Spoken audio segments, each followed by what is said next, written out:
The night was heavy with silence, the kind of silence that presses close to the skin and seems to come from the earth itself.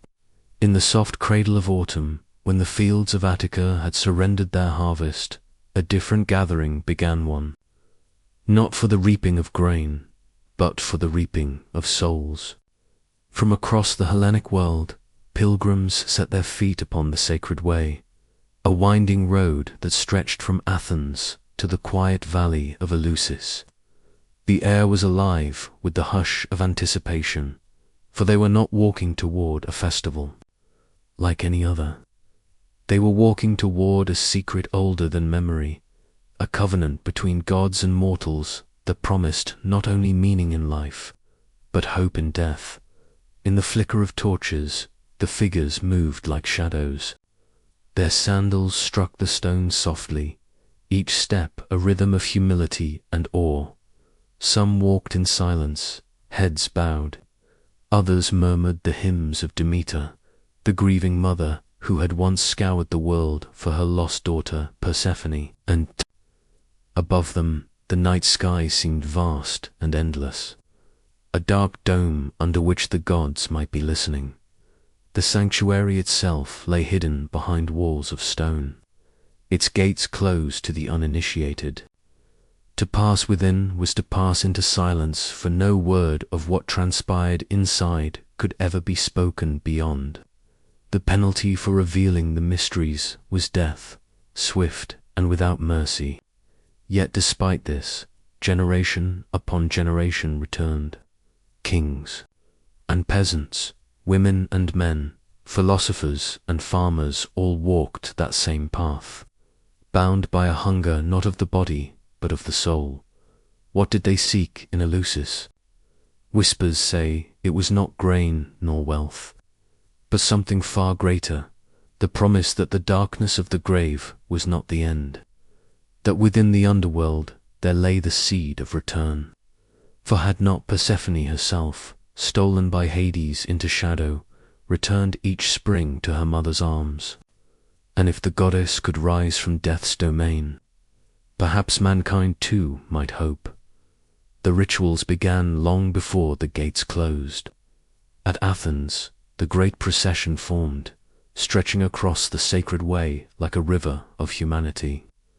They carried branches twined with ribbons, symbols of life's fragility. They sang hymns, their voices rising like incense into the sky. And as the pilgrims approached Eleusis, they bathed in the cold waters of the sea, washing away the dust of the world, preparing their bodies for what their souls would soon behold. But the true heart of the mysteries was hidden from sight. Once, within, the doors were sealed. Darkness fell, the torches sputtered, and silence pressed close. What followed has been forever veiled by time and terror, for none who entered would ever describe it. Some say a sacred drink, the Kykean, was given a mixture of barley and mint, perhaps laced with something more, something that opened the mind like a wound and let visions pour through. Some say the initiates were led through chambers that mimicked the descent into Hades itself, walking among shadows, hearing the cries of the dead. Others whisper of blinding light, of sudden revelation, of the goddess herself appearing in radiant form, lifting the veil of mortality and showing the secret that no tongue may speak. And yet, though silence reigns, fragments survive. A hymn that tells of Demeter's grief, her search through the earth, her refusal to let the world bear fruit until her daughter was returned. Clay vessels, broken and scattered, remnants of offerings poured into the ground, and in the eyes of those who emerged from the mysteries, something unspoken lingered, an expression of awe, of quiet certainty, as if they had looked upon eternity and found it both terrible and beautiful. The philosopher Cicero, who himself was initiated, dared to say that in Eleusis man learned not only to live with joy, but to die with hope. Plato, too, hinted that the Mysteries were a vision of truth itself, seen not with the eyes of flesh, but with the soul's eternal sight. These were no mere ceremonies, no hollow rites. They were a meeting place of myth and mortality, where the boundary between life and death grew thin, and the gods leaned close to whisper secrets. But secrecy is a fragile flame. For nearly 2,000 years, the mysteries endured, their silence preserved across the ages. Then, in the shadow of Rome, they began to falter. New faiths rose, faiths that demanded one truth, one path, one salvation. The old temples grew quiet. The fires at Eleusis guttered low. Finally, in the year when Alaric's Goths descended upon Greece, the sanctuary was destroyed, its stones scattered, its silence broken not by revelation, but by ruin. What was lost that day cannot be regained.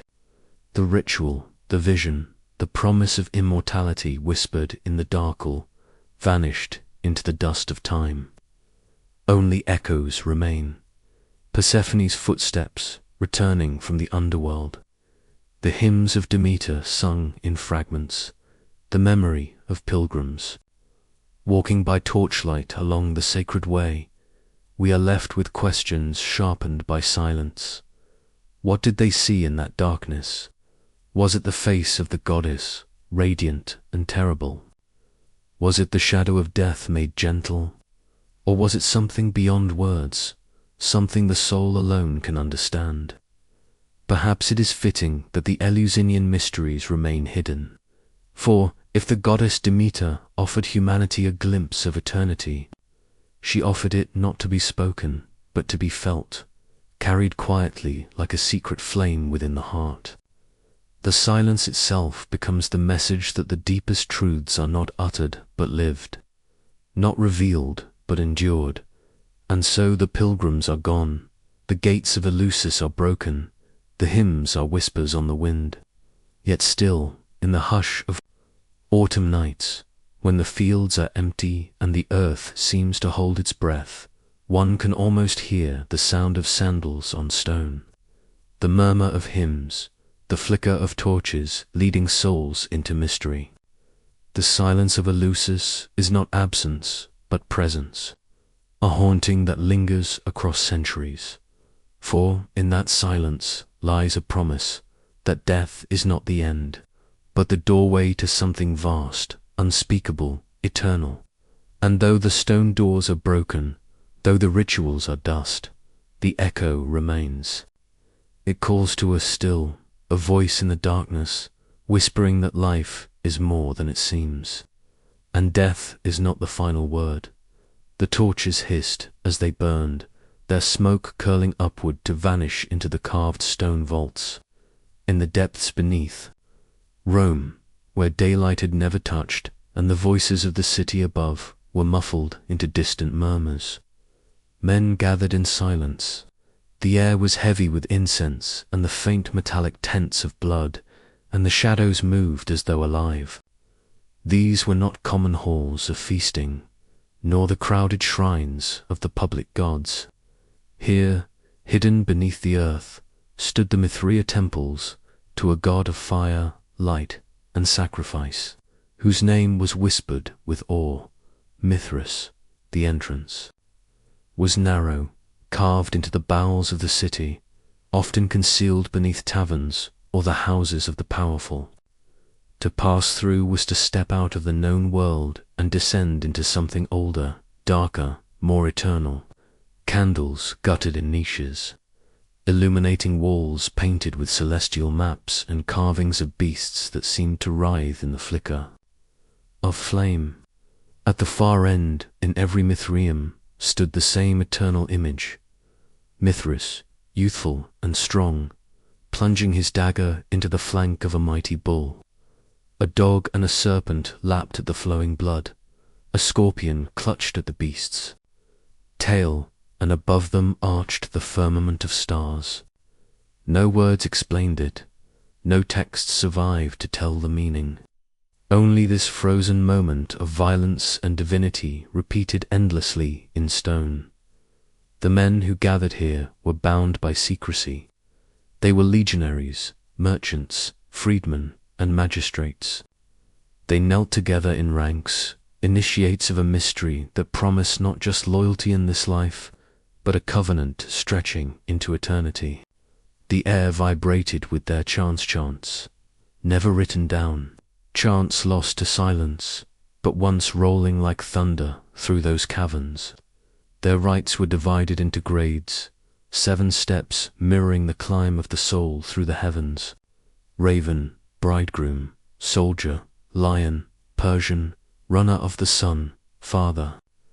Each step marked by trials, symbols, and oaths, shrouded from all outsiders. The world above knew only rumors that strange feasts and blood rituals bound these men together, that in the depths they worshipped something older than Rome itself. Dined upon sacred meals, seated on long stone benches carved into the walls. Bread was broken, wine was poured. Some whispered it echoed the banquet of the gods, where Mithras dined with the sun after the slaying of the bull. To the uninitiated, it was nothing but a shadowy supper, men gathered around food and drink. But to the faithful, it was cosmic. To break bread, there was to taste eternity. To drink wine, there was to drink of the stars themselves. Each sip, a vow sealed in darkness. The slaying of the bull dinner stood at the heart of the mystery. Why Mithras struck the beast, no voice remains to tell us. Some believed it was the sacrifice that birthed the world, the blood of the bull spilling forth life, wheat, and wine. Others saw it as a mirror of the heavens, the stars themselves bound to the image, with Scorpio, Canis, and Serpens marking constellations upon the night sky. To gaze upon the carved relief was to see both story and cosmos, a myth written in blood and starlight. Perhaps every blow of the knife, every ritual meal, was a reenactment of creation itself, played out again and again in the light of torches beneath the earth. But the secrecy was more than devotion, it was power. For the men of the legions, scattered across the frontiers of empire, the cult of Mithras was a bond stronger than any oath of Rome. To kneel beside a brother in the Mithraeum was to swear loyalty not merely to Caesar, but to the eternal flame of Mithras himself. In distant forts along the Rhine, in Britain's cold winds, in the deserts of Syria, the same stone chambers echoed with the same rites. Soldiers who might never see Rome itself shared the same darkness, the same stars carved in rock, the same promise that the God who struck down the bull would guard them in life and after death. It was a brotherhood of the hidden, stretching farther than any map. And yet, for all its power, it was fragile, for no words were written, no gospel declared. The faith lived only in ritual and symbol, passed mouth to ear, hand to shoulder, torch to torch. And when new fires rose in Rome, when the cross replaced the eagle and Christ the conqueror eclipsed the old gods, the Mithraea fell silent, sealed, buried, abandoned. Some were broken deliberately, their reliefs shattered, their altars overturned. Others were left intact but filled with earth, as though the cult had returned to the silence it had always known, withdrawing into the womb of the ground, yet even buried, the images endured. Centuries later, when the earth gave up its hidden chambers, explorers found the reliefs still watching, Mithras frozen forever in the act of slaying, the bull's eyes wide, the knife buried, the serpent's tongue reaching, silent yet eternal. No prayer remained, no scripture, no voice of the initiates, only the image, repeating itself like a star chart across the empire's forgotten bones. The mystery remained a mystery. Was it astronomy carved in flesh, a soldier's oath veiled in myth, a cosmic drama never meant to be explained. In the stillness of those rediscovered temples, one can almost hear the echoes, the chants in languages no longer spoken, the clash of goblets, the guttural prayers to a god who never wrote his will upon parchment. Dust motes dance where once torchlight burned, and the silence feels heavy, as though the rites still linger just beyond hearing. For though Rome has fallen, though the empire's marble lies broken and its legions scattered to ash, the image of Mithras and his bull remains, a sacrifice without end, a secret without voice, a god who still bleeds in stone. And so the Mithria whisper of a truth larger than any empire, that not all mysteries yield themselves to time, that some faiths choose silence over survival, secrecy over scripture, that the deepest rites may be those that leave no words behind, only symbols etched into rock, waiting for hands centuries later to uncover them. Beneath the streets, beneath the centuries, beneath the rise of kings and the fall of faiths, the bull still bleeds, and in that eternal wound, perhaps, lies the very heartbeat of mystery itself, in the hushed silence of Persia's high plateaus, where winds move like forgotten hymns across stone and sand. There once burned a fire that was never meant to die. It glowed within the heart of a sanctuary, sheltered by walls of pale limestone, its light flickering like the pulse of the heavens themselves. Travelers who came upon it in the night swore that the flame was not fire at all, but a fragment of the sun, stolen and cradled upon the earth. The priests called it a tar, the holy essence, a bridge between mortals and the eternal. They whispered that the flame was fed not by wood or oil, but by truth, by order, by the gaze of the unseen, Yazatas, the divine guardians who circled the cosmos. To behold this fire was to step into the breath of eternity. Every crackle seemed to utter words too ancient for human tongues. Every ember shimmered like a star descended into the mortal world. The priests, wrapped in robes the color of desert bone, moved silently around it, tending the sacred blaze with ritual precision. They carried bundles of sandalwood, carefully prepared, each offering laid as though upon an altar of the gods. Their lips moved in chants older than empire, prayers shaped in firelight and smoke. For them, to guard the flame was not a duty, but the very axis upon which the world turned. But where reverence flourished, so too did suspicion. Beyond the sanctuary walls, whispers thickened like storm clouds.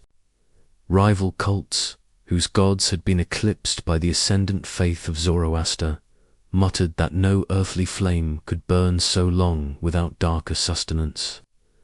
They claimed that behind closed stone doors, the priests fed the blaze with blood, that unseen sacrifices smouldered in its heart, staining its light with crimson shadow. In taverns and markets, the rumors slithered like smoke. Perhaps the Yazatas were not guardians, but hungry spirits, deceiving men into worship with false fire. The sanctuary stood unshaken, yet tremors gathered in the world beyond. Armies moved across Persia like locust swarms, trampling orchards, burning temples, leaving ashes in their wake. When the invaders reached the fire temple, they hesitated, for even conquerors felt the weight of the flame. Soldiers who had slaughtered priests without pity in other sanctuaries now found themselves staring into a light that seemed to judge them. Some swore the fire blazed taller when they entered, its glow reflecting in their armor like molten judgment. Fear seized them, and yet greed whispered louder. What power might be stolen from such a flame? The invaders stormed the sanctuary. Stones cracked beneath their boots, and chants were broken mid-breath. The priests resisted not with blades, but with voices, calling upon the Yazatas, even as steel tore through their ranks. Smoke and screams mingled, yet the fire itself did not dim. In desperation, the soldiers overturned the sacred vessels, scattered the offerings, and tried to stamp the flame into dust. Still it burned, defying them, licking at the shadows as though no mortal foot had trespassed. Only when the roof collapsed and stones tumbled into its heart did the fire vanish, swallowed by the ruin. So the story goes, so the victors claimed. Yet rumors are more enduring than walls, and from the rubble of conquest a legend arose. Some said the flame had not been extinguished at all, but had slipped through the cracks of the temple floor, descending into the earth where no hand could reach it. Others believed the Yazatas themselves had lifted it skyward, drawing it back into the vault of stars until the world was worthy again. In the villages that survived, children pointed to the night sky and whispered that the brightest stars were fragments of that fire, watching, waiting, even centuries later. When the sanctuaries lay buried in sand and memory, wanderers spoke of strange lights in the desert. Shepherds swore they saw a glow rising from the dunes at night, faint but unyielding, as though a buried ember still breathed. Caravanners told of passing near ruined stones where the air shimmered with warmth, though no torch burned and no sun shone. And in the dark corners of cities, old priests whispered that the fire had never been of earth at all. They spoke of it as celestial, a bridge to the heavens, a flame born from the heart of a star. To quench it, they said, would be to quench the order of the universe itself. Thus the forbidden fire lingered, half remembered, half feared.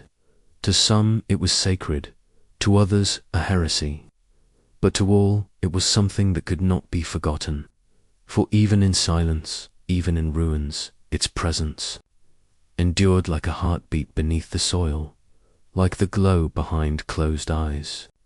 And so, when the winds of Persia sweep across the ancient plateaus at night, carrying with them the scent of ash and forgotten prayers, one might wonder, was the fire truly ever quenched?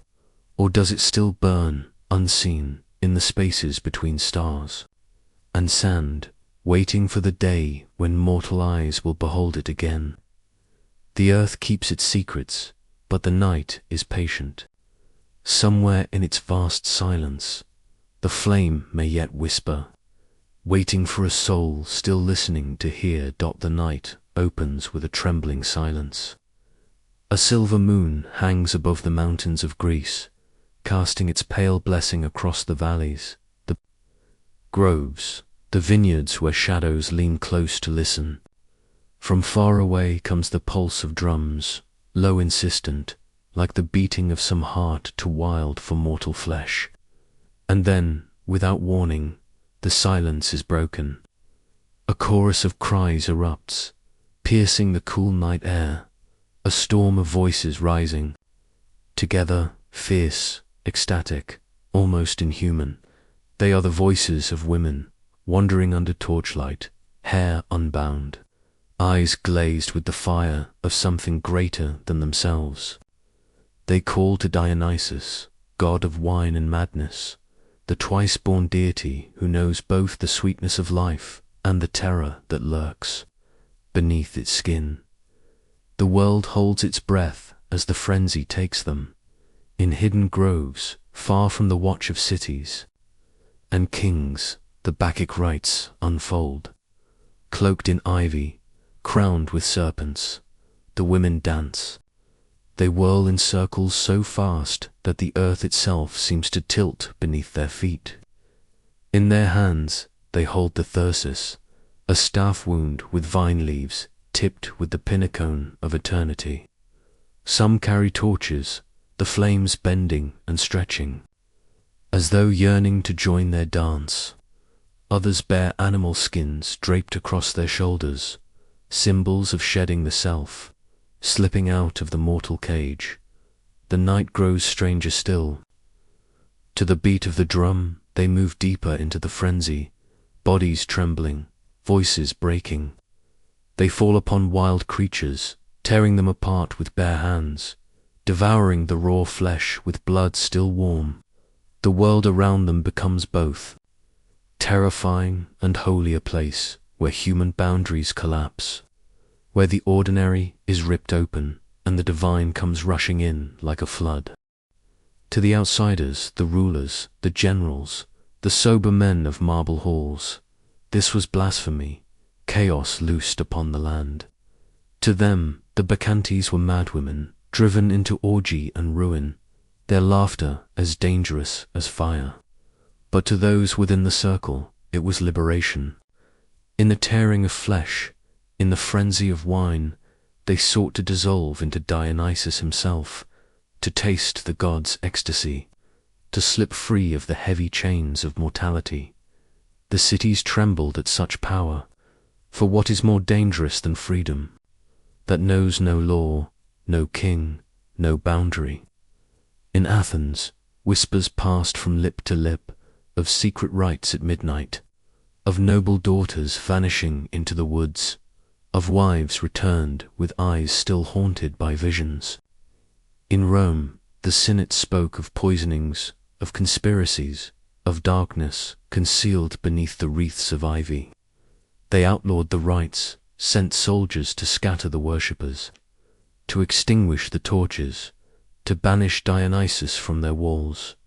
And yet, the god could not be exiled, for Dionysus is not bound by decree or edict. He is the pulse in the blood, the trembling in the heart when the drum begins to beat. He is the madness that lingers just beyond reason, the desire that cracks the stone mask of civility. Wherever vines twist and grapes swell under the sun, wherever men and women drink to forget themselves, there is Dionysus. His worshippers needed no temples of marble, only moonlight, fire, and their own surrender. The frenzy was more than madness. It was a mystery. To enter it was to shed the skin of the human world, to stand at the edge of death and feel the breath of immortality. Some said the Bacchantes could see visions in their ecstasy, glimpses of a realm where the gods walked hand in hand with mortals, where the soul was no longer a prisoner but a bird set free. To lose oneself was not destruction but union. They called it enthusiasmus, the god entering the body, filling it with a divinity too bright to contain. But for every vision of beauty there was horror. For every torch blazing in the night, there was blood spilled into the earth. The line between divine rapture and blind madness was razor thin, and once crossed, it could not be undone. The rulers were right to fear, for who could govern a people? Who had tasted the breaking of boundaries? Who had torn apart the fabric of the ordinary and glimpsed the raw, naked truth beneath? Archaeologists find remnants still, wine vessels stained dark with age, masks that once concealed the face, fragments of hymns carved into broken stone. They piece together a story of ritual and ecstasy, of songs and dances that carried mortals into the arms of gods. Yet the heart of it, the true pulse of the frenzy, remains hidden. For no artifact can capture the cry of a woman in the grip of Dionysus, the wild tearing of hands upon flesh, the moment when the boundary between human and divine dissolved like mist before the dawn. Was it madness, or was it revelation? The question lingers, suspended in the night air, unanswered and unanswerable. Perhaps both are true. Perhaps the line between chaos and divinity is thinner than we wish to believe. Perhaps in the blood and the cries and the breaking of chains, there was a glimpse of something eternal, something that cannot be caged by law or reason.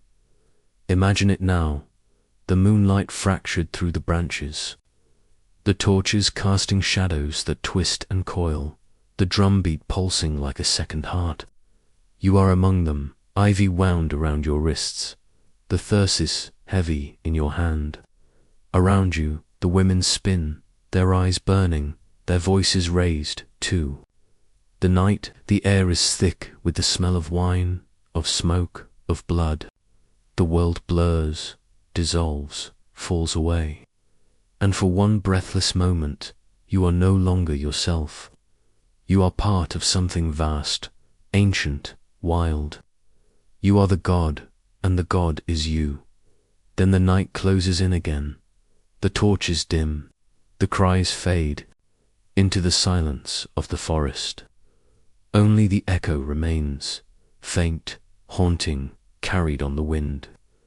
In the morning, the rulers will speak of orgies and crimes, of madness that must be tamed. But the forest remembers differently.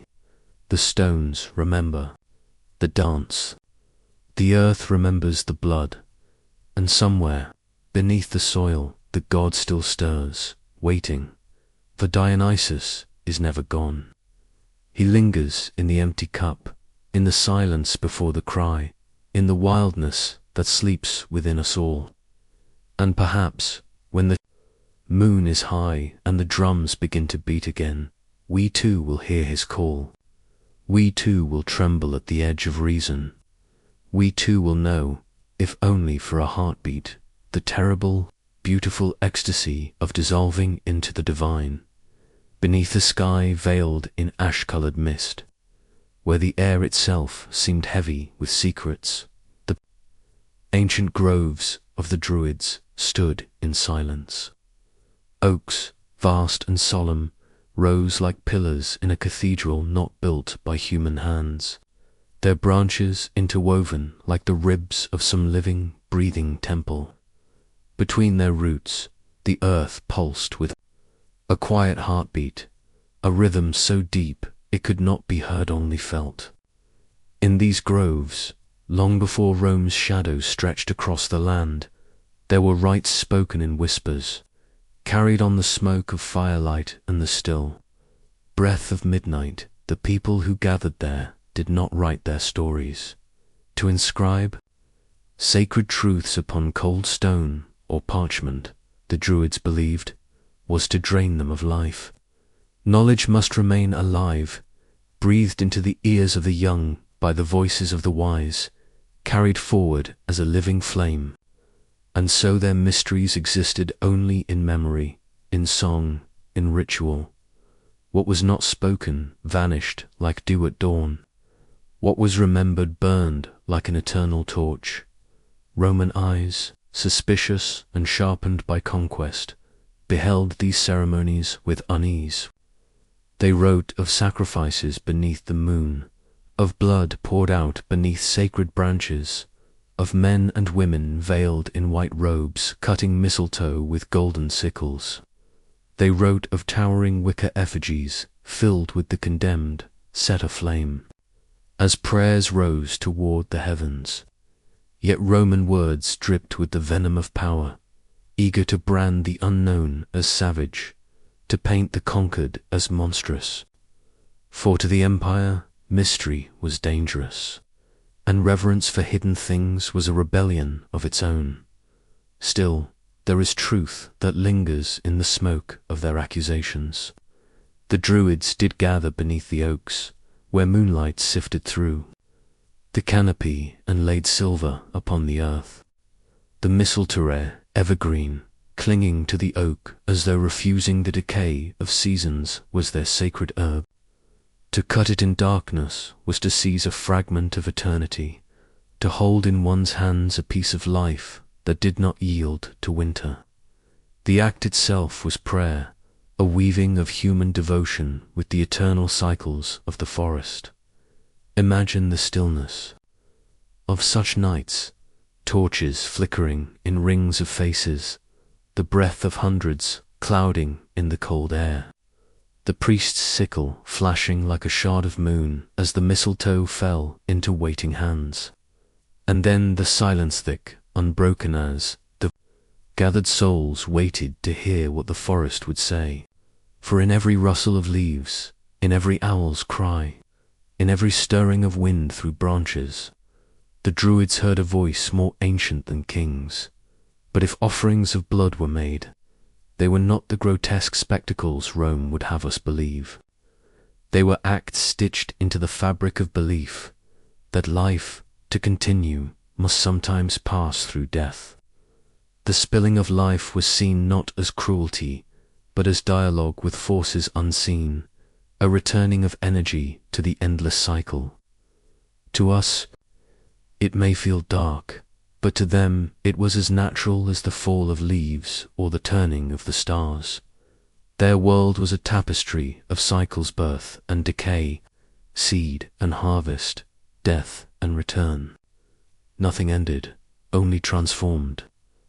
To give to the gods beneath the oak was to acknowledge one's place within that ceaseless turning. The grove was their temple, but also their mirror, for in its silence they saw the reflection of their own fleeting lives, and yet, though they bound themselves to memory, silence, and secrecy, the Druids could not withstand the march of Rome. The legions, armored in iron and discipline, feared what they could not control. To them, the sacred groves were strongholds, not only of spirit but of resistance. So the axes fell.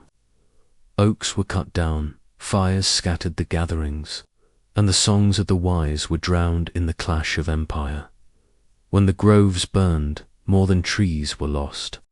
Whole worlds dissolved, cosmoses of knowledge carried in the minds of men and women who would never write a word. Their silence became eternal, and their mysteries crumbled into the dust of rumor and propaganda.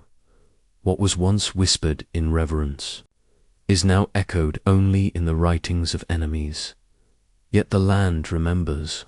Stone circles, weathered and patient, still pulse with the rhythm of forgotten rites. They stand in fields and hillsides like the bones of gods, refusing to vanish. Step into them at dusk, and you may feel it still the hush of countless feet that once circled firelight. The weight of eyes turned toward the moon. The heartbeat of the earth rising from beneath the soil. There is a hollowness in that silence.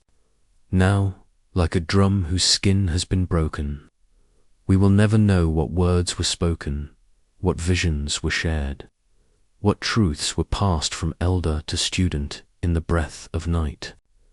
The Druids left no text, no carved record, no scroll of guidance. Their wisdom slipped away with the last who remembered it, and yet, in that very loss, their legend has grown larger. For mystery, once sealed, does not die, it ripens. It becomes a shadow stretching across time, a silence that calls to us still. We stand before stone circles and ruined groves and feel a pull deeper than history, as though we are on the edge of hearing a voice too old for words. The Druids are gone. Rome is gone. But the trees remain. The stones endure. The moon still shines, silver upon mistletoe, clinging to its host. Perhaps, in the spaces between silence and wind, their song survives, not as fact, but as pulse, as longing, as the knowledge that something sacred once lived in the shadows of those groves. And so we are left to wonder, when we gaze upon the circles of stone, when we touch the bark of ancient oaks, when we stand in fields where the mist gathers. Lo, do we hear an echo of their rites? Or is it only the rhythm of our own blood, longing to remember a truth too vast to be written, a wisdom that dissolved into air-like breath upon the midnight sky? The night speaks first, not with words, but with the low hum of wind winding its way through a valley of stone and shadow. There, in the oldest forests of Epirus, the oaks rise like silent witnesses, their branches lifting toward a star-pierced sky. The ground is black with damp moss, and the air smells of iron and earth, as though the soil itself remembers 1,000 forgotten prayers. Somewhere between dream and waking, men once claimed to hear the voice of Zeus in the trembling leaves, a god who needed no fire, no smoke, no grand spectacle, only the living whisper of oak and wind. This was Dodona, the oracle before Delphi, older than memory, a place where silence and rustling branches carried the weight of prophecy. Pilgrims came in the hush of dawn, cloaked in wool, still heavy with mountain mist. They entered barefoot, for the grove was sacred, its roots older than kingdoms, older than kings. The oak trees towered, vast and immovable, their trunks dark with age. At their base sat women draped in linen, the Pleiades, the doves, as they were called, priestesses whose ears were attuned not to the voices of men, but to the shifting of the air, to the secret music of bronze cauldrons set in circles around the sacred grove. When struck by chance or touched by wind, the cauldrons rang together like a choir of shadows, their vibrations humming across the sanctuary, as though the voice of the god had been caught in bronze. Zeus of Dodona was not distant, not enthroned. Upon Olympus, here he was, immediate, intimate, a breath upon the leaves. Supplicants bowed low before the ancient tree, murmuring questions they dared not ask aloud in their own cities. They sought counsel not on petty matters, but on life and death, on voyages and betrayals, on the hidden fates of kingdoms. And when the branches stirred, when the wind brushed through the leaves in sudden cadence, the Pleiades would lift their faces and listen, as though the very marrow of their bones could translate the murmur of air into words. They spoke softly, with riddles draped in poetry, and men believed, for how could one doubt the breath of the sky god made manifest in rustling oak? Travelers from distant lands left fragments of their ore in letters carved on lead tablets, buried at the roots of the trees. Some remain unearthed in silence centuries later. To Zeus Naios, one man inscribed, "Should I sail upon the Black Sea? Will fortune guard me, or shall I fall beneath the waves?" Another asked, "Shall my wife bear me a child, or shall the womb remain closed as stone?" These questions lingered like ghosts, etched into lead, never meant to fade. But the answers, spoken only in whispers and carried away by wind, dissolved into the dark canopy. What remains are only echoes, the husks of questions without their divine replies. Yet Dodona was more than murmured voices. Her priests tended not temples of marble, but a grove living and breathing.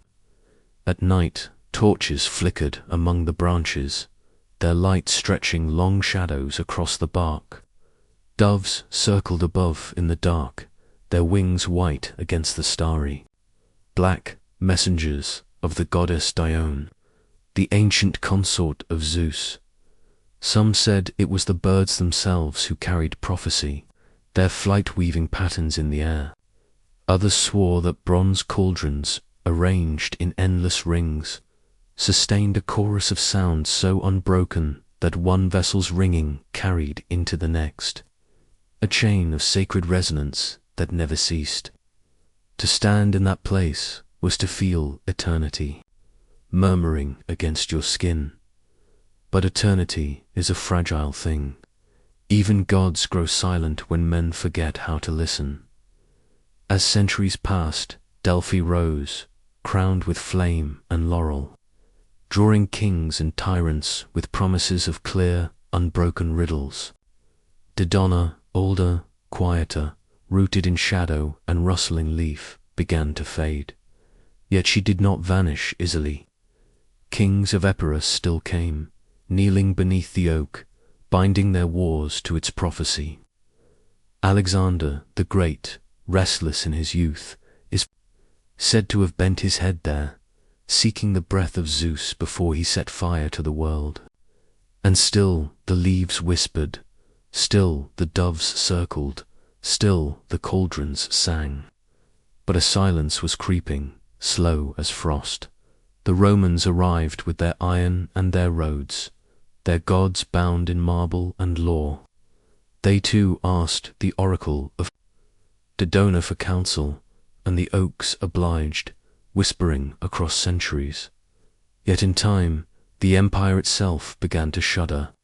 Storms of new faith swept through, and the whisper of oak leaves was no longer heard as holy, but as dangerous, forbidden, pagan. The grove was cut back, the cauldrons silenced, the voices of the Peleiads swallowed by fire and sword. No one recorded the moment when the last question was asked beneath those trees. No one remembered to write the final rustle, the last syllable of Zeus carried by wind. All that remained was silence, and silence deepened into ruin. Now the grove lies still. Stones and fragments of inscriptions rest half-buried in moss. The oaks grow wild, unbound, their branches twisting skyward, unheeded. The air moves, as it always did, but no one listens. Bronze has long since tarnished, and doves circle aimlessly above fields that no longer burn with prophecy. What was once a holy dialogue between man and God is now an echo only scholars chase, piecing fragments of lead tablets together, straining to imagine voices long extinguished. Yet if one stands there at dusk, when the light thins in the valley, exhales its evening chill, something of the old breath lingers. The wind moves differently in Dodona than elsewhere. It does not pass, it pauses, it waits. It speaks in a language too old for the ear, but not too old for the soul. It is not the clamor of Delphi, nor the thunder of Olympus. It is gentler, almost sorrowful, like the sigh of an ancient god who once spoke clearly, but now can only murmur into emptiness. What secrets were lost when the oracle fell silent? What truths did the rustling leaves once carry, borne on currents of air no scribe dared to capture in full? Perhaps the voices told of empires that would rise and fall like waves upon black seas. Perhaps they whispered of each heart bent in prayer, of loves unfulfilled, of voyages never begun. Perhaps they revealed nothing more than the intimate truth. Each pilgrim already carried within them that the god was not in the oak, nor in the cauldrons, nor in the doves, but in the listening itself. The grove sleeps now, but the wind remains. If you walk among the shadows and hear the trembling of leaves above, remember, once men heard the voice of Zeus in that same sound. Once the fate of kingdoms was bound to the breath of trees, and perhaps, if you let yourself listen long enough, you may find the same voice waiting, low and eternal, carried on the ancient rustle of Dodona's forgotten oaks, beneath the vault of ancient night. Where the moon lingered like a silver wound upon the dark, there rose a sound that was neither song nor silence, but something trembling in between. It began with a single drumbeat, hollow, thunderous, echoing as if struck upon the very ribs of the earth. Then another joined, and another, until the air itself quivered with rhythm. Into this trembling void came the clamor of cymbals, bright as lightning breaking stone, and voices lifted into cries that were half agony, half ecstasy. They were calling upon the great mother Cybele, the mountain-born, the all-nourishing, the devouring, the eternal. To her they came, barefoot and broken, robed in garments torn with devotion, eyes wild as though touched by madness. The night wind stirred their hair, carrying the scent of pine and cedar, of fire and blood. The sacred grove became a stage for frenzy. It was here, in the heart of Asia Minor, that the cult of the mother reached for eternity through pain, offering up what was most human to what was most divine. Cybele was no gentle mother of hearth and cradle. She was the mother of mountains and beasts, the unyielding pulse of the wild, the womb and the tomb entwined. Her worshippers whispered that she could soothe famine and stir storms, that her presence swelled within every seed pushing toward life and every corpse collapsing into soil. Yet to touch such power demanded a price, and her priests, the Galeen, knew it well, clad in bright robes that shimmered like torn fragments of dawn. The galley whirled and howled in the torchlight, their hairs spilled loose, their hands grasped daggers sharp as moonbeams, and in their dance they pierced their own flesh. Each wound was an offering, each drop of blood a syllable in the unending prayer to their goddess. Their cries did not plead for mercy. They were songs of surrender, raw as the tearing of bark from a tree, and when the frenzy arose highest, when drums thundered like 1,000 heartbeats breaking in unison, some among them gave more than blood. In the convulsions of ecstasy, they severed their manhood, casting it before the mother's altar. The earth drank the sacrifice.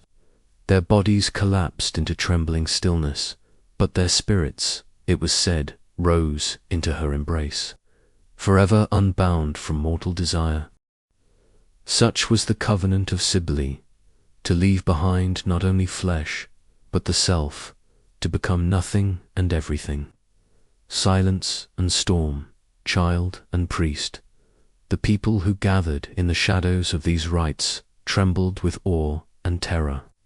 Women brought honey and milk to pour upon the altars, farmers offered grain, soldiers coins, all with lowered eyes, for who could look directly upon such mysteries? The Roman envoys who once witnessed these scenes returned to their senate in unease. Rome, master of steel and law, had welcomed Cybele into its city when war with Carthage threatened to break its spine.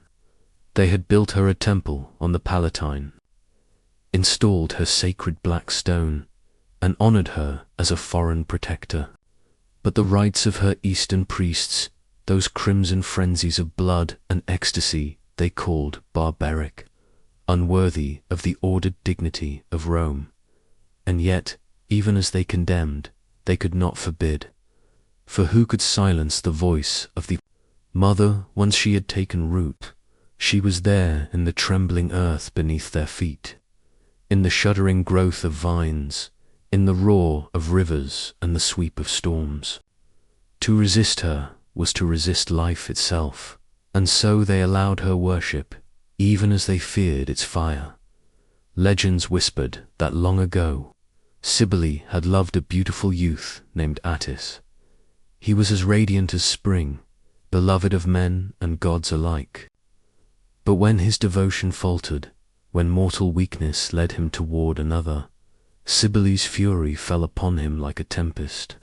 Stricken by madness, Attis fled into the forest, and there, beneath a pine tree, he took a blade to himself, ending his manhood, spilling his blood upon the earth. From that crimson soil violets sprang, purple as bruises, soft as morning. Cybele's grief was eternal, and so each year her priests reenacted his sacrifice, binding themselves in his fate, merging their pain with hers in the flickering torchlight. Of the ceremonies, the legend was no tale. Of old it lived, breathed, bled again. The galley became Attis, the grove became his tomb, and the drums were the heartbeat of the goddess herself. There are those who would call it madness, this ecstasy that demanded blood, this dance of agony mistaken for joy. And yet, within those cries, one might hear something deeper than despair, longing so profound it sought to tear the soul from the cage of the body. To be consumed by the mother was to be freed from the torment of the self. Pain was no longer punishment, but a key, unlocking the gates of the divine. Still, the Romans whispered uneasily, their poets wrote with trembling pens. and their statesmen shunned the galley from civic life. They wore their devotion as shame, dismissing them as mutilated outcasts, the broken shadows of men. Yet in the sacred nights of spring, when the drums thundered and the cymbals clashed, even the proud Roman could not ignore the tremor in the earth, the cry that rose from the mountains. For something ancient moved within those rites, something that no empire could cage. The centuries passed, temples crumbled, altars sank into soil, inscriptions fractured into dust. The voices of the galley fell silent, their blood dried to forgotten. Earth, only fragments remain, the cracked stones of shrines, faint lines of prayer carved into rock, scattered tales preserved by poets who barely dared to speak. The rest lies buried in silence, like seeds awaiting a rain that will never fall. And yet, if one listens in the deep hours of night, when wind howls through ruined hills and the moon drips pale light upon broken temples, perhaps the drums can still be heard, a hollow echo, faint but insistent, rising from the earth's bones. It is the sound of longing without end, of devotion beyond reason, of a love so fierce it demanded blood to name itself. Was it madness, then, or holiness too heavy for ordinary eyes to bear? The answer dissolves in the shadows, for the mother remains untamed, unyielding, eternal. She is in the pulse of the soil, in the trembling of mountains, in the silence between heartbeats. And somewhere, perhaps, her children still dance in ecstasy. Unseen, their cries swallowed by night, their blood mingling once more with the earth they adore. The jungle is never fully silent, even in the darkest hours when the stars stretch. Like silver dust across the black sky, there is always the whisper of leaves, the slow creak of trees, the distant cry of some hidden bird. Yet here, before the great well of Chichen Itza, the silence feels deeper, heavier like a weight pressing upon the soul. The air is thick, moist with the breath of the earth, and the still water below reflects not just the moon, but something older, something waiting, the sacred To the Maya, it was no ordinary well, no mere hollow carved by nature's patient hands. It was the mouth of the underworld, a threshold between the living and the gods. They believed Chok, the bringer of rains, dwelt here listening, judging, choosing whether the fields would wither to dust or flourish with green abundance. And so they came with offerings, prayers carried on trembling voices, hopes carved into jade and gold. Sometimes, when the drought stretched too long and the sky withheld its blessings, they came with blood. Imagine it, the long procession winding through the dense forest, torches swaying, smoke rising in fragile spirals toward the stars. The priests, robed in feathers and paint, walked ahead with their faces shadowed, their chants echoing like the heartbeat of the earth itself. Behind them, nobles carried precious ornaments, discs of gold that caught the torchlight like captured suns, necklaces of jade that glimmered as though they still held the memory of rivers. And further still, the chosen ones, those whose bodies would soon fall into the well. Their spirits offered as messengers to the god of rain. The night would be alive with sound, drums beating like thunder, flutes crying like wind through hollow bones, voices rising in ritual cadence. The air itself seemed to quiver with expectation. When they reached the edge of the cenote, the flickering light revealed walls of stone plunging straight down, slick with moss, vanishing into water so still it looked like a mirror of obsidian. It was here that prayers became sacrifices. Gold and jade were cast first, tumbling with flashes of brilliance before being swallowed by the black surface. Then came the living, bound, adorned with flowers and pigments, they were pushed forward. Some went silently, eyes wide, lips moving in prayer. Others wept, or struggled, or sang their final songs. One by one they fell, their cries ending in a splash, swallowed instantly by the darkness below. For the Maya, this was not cruelty, it was necessity. The rains were life, and without them the maize withered, the rivers thinned, and hunger shadowed the villages. To send a soul into the well was to send a plea directly into the ears of Chok, a message carried by blood and breath. These were acts of fear, yes, but also of devotion, of desperate love for survival. In each life given, they believed, they bought not just rain, but the continuation of their people. Centuries later, when explorers first gazed upon the sacred cenote, the forest had already begun to reclaim its mysteries, but the water still held its silence. Divers, brave enough to descend into that stillness, found what time had hidden: ornaments of gold, fragments of obsidian knives, beads of jade worn smooth by centuries of water, and deeper still, bones, so many bones, stained by the earth, fragile as whispers. Each belonged to someone who had stood on the edge, heart pounding beneath the gaze of fire and stars, before surrendering to the darkness. What prayers had they spoken? Did they whisper to mothers, to children, to lovers left behind in the village? Did they shout their devotion to Chok, or beg for mercy? Did some leap willingly, believing themselves chosen, honored to carry their people's hope into the underworld? Or did they fall with terror in their throats, the cold water closing over cries that no god would hear? These questions rise like mist from the cenote, impossible to grasp, dissolving even as we reach for them. The water of the sacred well is not still. It ripples faintly, stirred by unseen currents, by the breath of the earth itself. And each ripple is like a memory, a ghost of the chants, the drums, the prayers that once thundered here. The cenote remembers. It holds in its depths not only the bones of the lost, but the weight of centuries of devotion, fear, and longing. Stand at its edge in the night, and you may feel it, the sensation of being watched, not by human eyes, but by the deep, endless gaze of something beyond. The vines that drape into its depths shiver, though the air is calm.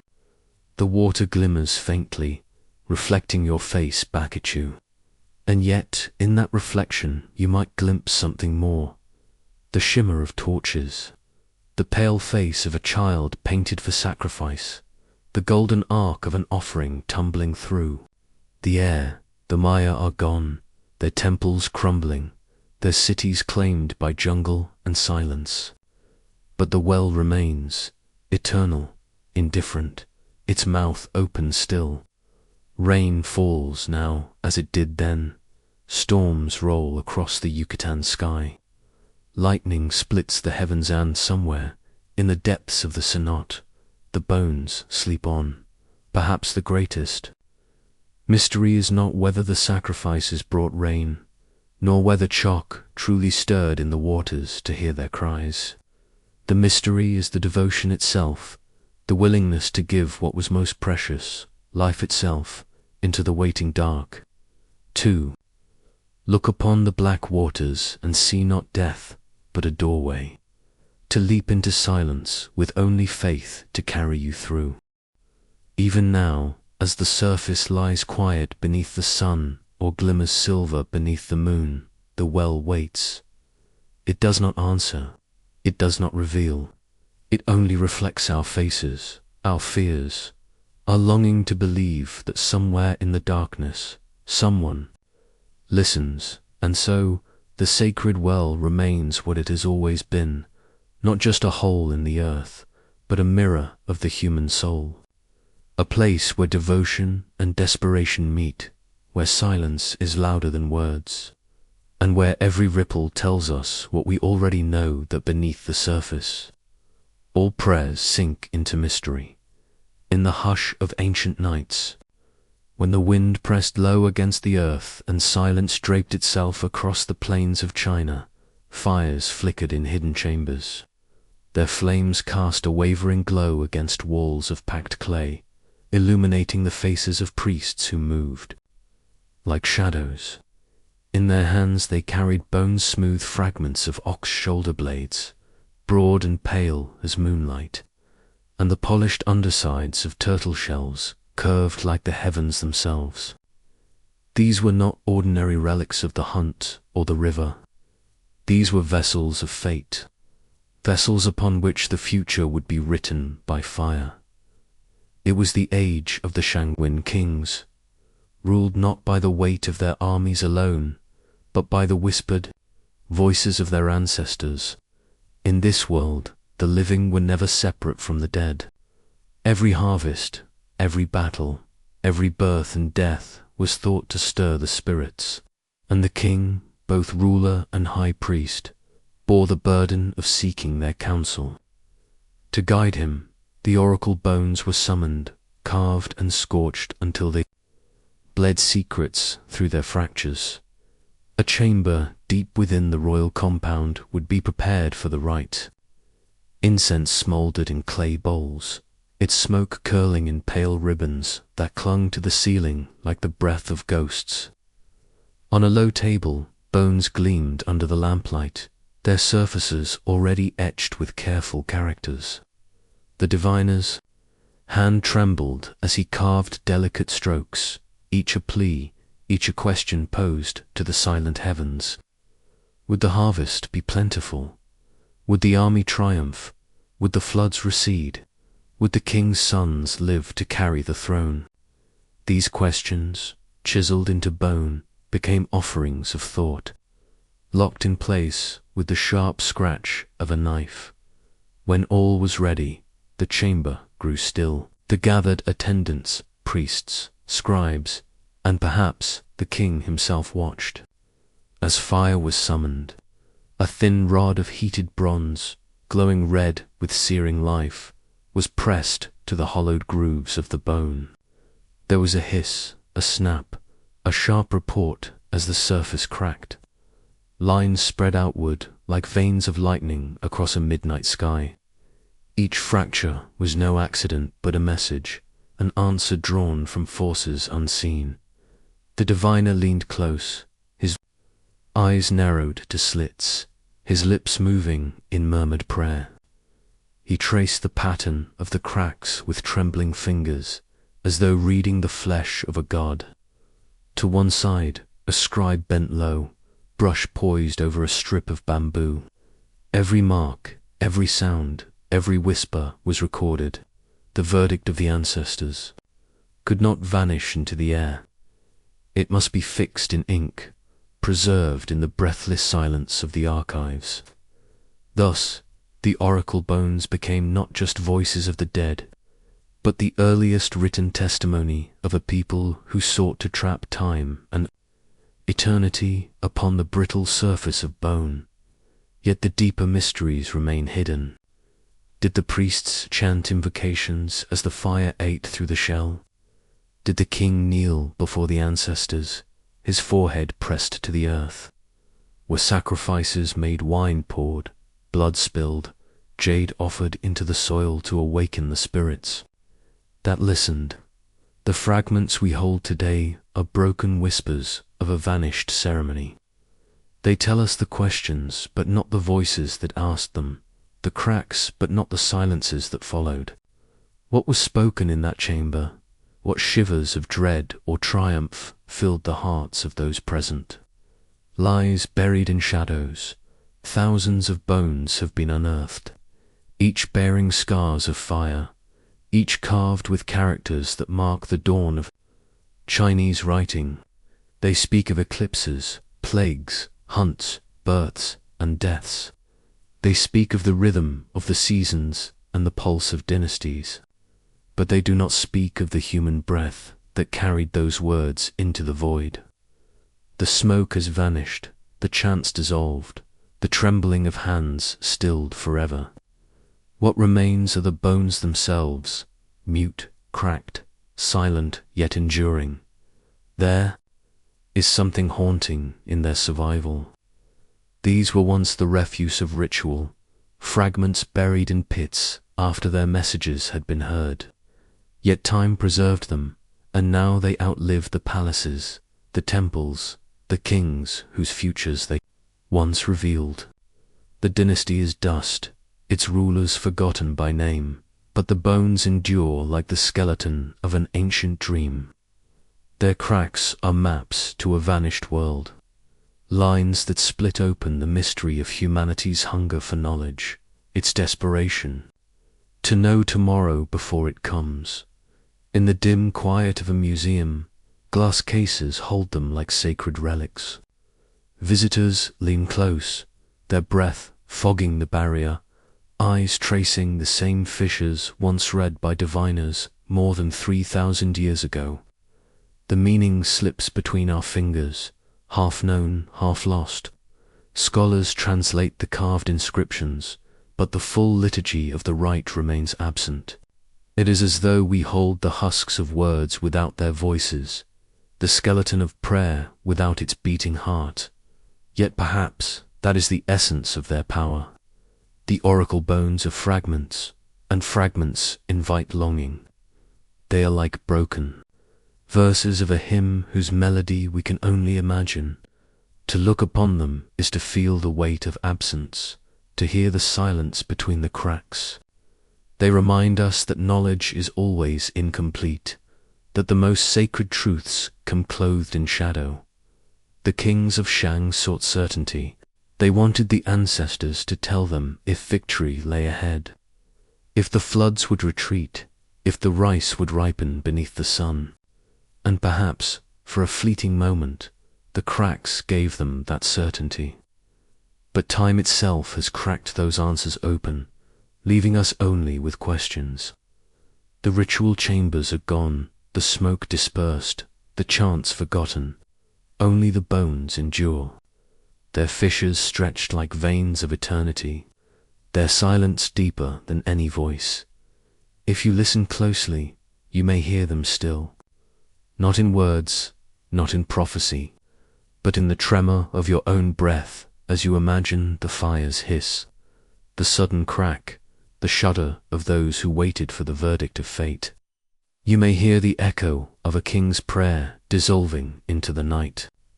You may hear the silence after the answer was given, when the chamber held its breath, and even the torches seemed to pause. The oracle bones remind us that to seek the future is to carve into the body of the present, to burn questions into the marrow of the earth. They whisper that all things break, and in their breaking, they reveal what lies hidden, and so the bones still speak, though their language is half forgotten. They speak not of harvests or battles, but of the timeless hunger of humankind, yearning to know what cannot be known, to draw certainty from the silence of the stars. They speak of a dynasty that trusted fire and fracture more than reason or chance. They speak of us too, as we lean into the glass, listening for voices in the cracks of time. In the end, the bones are not merely relics, they are mirrors. Their fissures run through us, through our questions, through our trembling before the unknown. To gaze upon them is to remember that every life is etched with questions. Every heart bears cracks that only silence can fill. The fire has long gone cold. The hands that held the bronze rod turned to dust, but the fractures remain, gleaming in the dim light, as if waiting for someone to ask again, in the silence of the endless steppe, where the wind moves like a mournful choir across the grasses. The earth itself rises into strange, solemn shapes. Vast mounds, older than memory, stand alone beneath the sky, as if giants once walked here and left their footprints filled with soil. The nomads who roamed this boundless expanse knew them not as heaps of dirt, but as doors sealed gates into the shadowed realm where kings went to lie among their horses, their gold, and the echoes of their dominion. The Scythians, fierce riders of the Eurasian plains, lived with the bow, the blade, and the endless horizon. To them, life was a storm of movement, each sunrise chased by hoofbeats, and each night settled beneath a dome of stars. Yet death, to these wanderers, was no end. It was a crossing, a road that must be taken with retinue and wealth, for even in the next world, a ruler could not walk alone. When a king fell, his body became the center of a terrible spectacle, a ritual so cruel and grand that even centuries later, Herodotus would shudder as he wrote of it.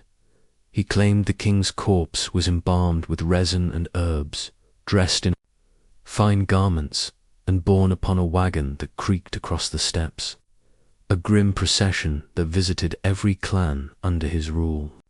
For 40 days the dead king travelled, as though reminding the living of his presence, his silent gaze fixed upon them, his face preserved by art and sorcery. At last, when all had paid their grief, the wagon was taken to a chosen place. There, men with calloused hands and solemn faces dug into the earth until a pit yawned wide, a grave that would not hold a single body but an entire kingdom. Into that pit they lowered the king, reclining as if on a couch, surrounded by bowls of food and vessels of gold. But it was not enough. Death, in their vision, required attendance. Herodotus whispered that servants were strangled, their faces frozen in terror, and wives young, trembling, veiled in sorrow, were forced to follow him into that darkness. Warriors, too, the strongest among them, were cut down so they might guard him beyond the grave. Even horses, the lifeblood of the steppe, were slaughtered, their bodies arranged in rings so that the king might ride again under the black sun of eternity. Yet beneath the poetry of his words lies a question that the soil itself wrestles with. Archaeologists, digging into these ancient tumuli, find contradictions. Some graves are filled with wealth, others poor. Some echo with bones of men and beasts alike, while others hold only one lonely figure. The truth of the rite bends like a reed in the wind, elusive, never caught whole. Was Herodotus a chronicler of their blood-soaked truth? Or did he weave a story to terrify his readers, painting nomads as savages to be feared? Still, the ground holds voices that will not rest.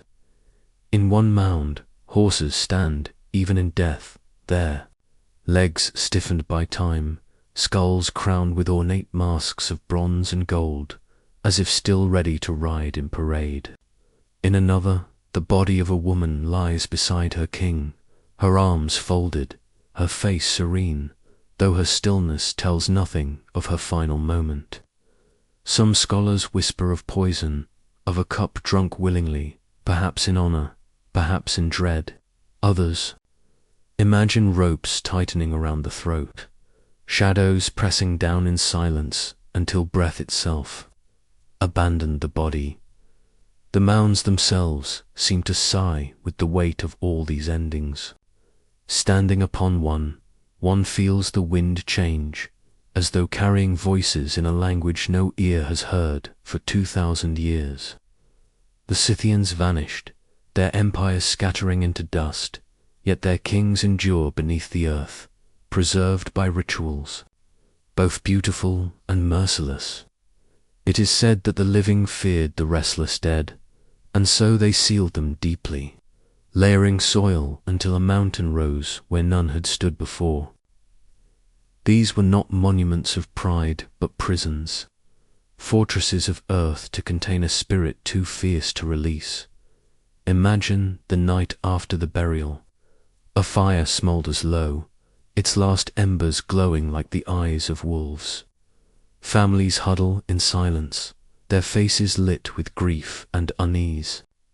Somewhere beneath them, beneath the mound that casts its shadow even in moonlight, their king lies in silence, surrounded by wives who no longer breathe, by warriors who can no longer fight, by horses whose gallop has become a memory. The world above continues, the grass sways, the herds move, but under the soil an entire court dreams together, trapped between time and eternity. Perhaps it was this very fear, the fear that the dead would rise, that drove them to such extremes. To bury the king with his closest, to silence every voice that might call out his name, to fill the earth with enough life to sat his hunger beyond the veil. The rites may have been both reverence and dread, love and terror braided into one act, for who can say where loyalty ends and fear begins? The truth is lost, as all truths are when too many winters pass, but the mounds endure. They rise above the grass like sentinels, their outlines stark against the horizon. Shepherds guide, their flocks around them. Children grow up hearing whispers that the hills are hollow, that kings sleep beneath, dreaming of blood and glory. Some say the wind changes tone when it circles a burial mound, as if the spirits within still long to ride the steps. The bones are silent. The soil keeps its secrets. The gold gleams in darkness, unseen by the living. Yet the imagination lingers. We wonder at the faces of those wives, whether they went weeping into the pit, or whether they smiled faintly, resigned to an eternity beside the one who ruled them. We wonder at the warriors, whether they cursed their fate or stood proud, believing themselves immortal in their loyalty. We wonder if the horses felt the knife, or if they were led gently, their eyes covered, their breathing soft until it stopped. The Scythian death rite was not a single act, but a theatre of memory, binding the living and the dead in a cycle of fear, reverence, and sacrifice. It is as though the steppes themselves demanded such tribute, as though the endless grass would swallow any king to lightly mourned dot and now.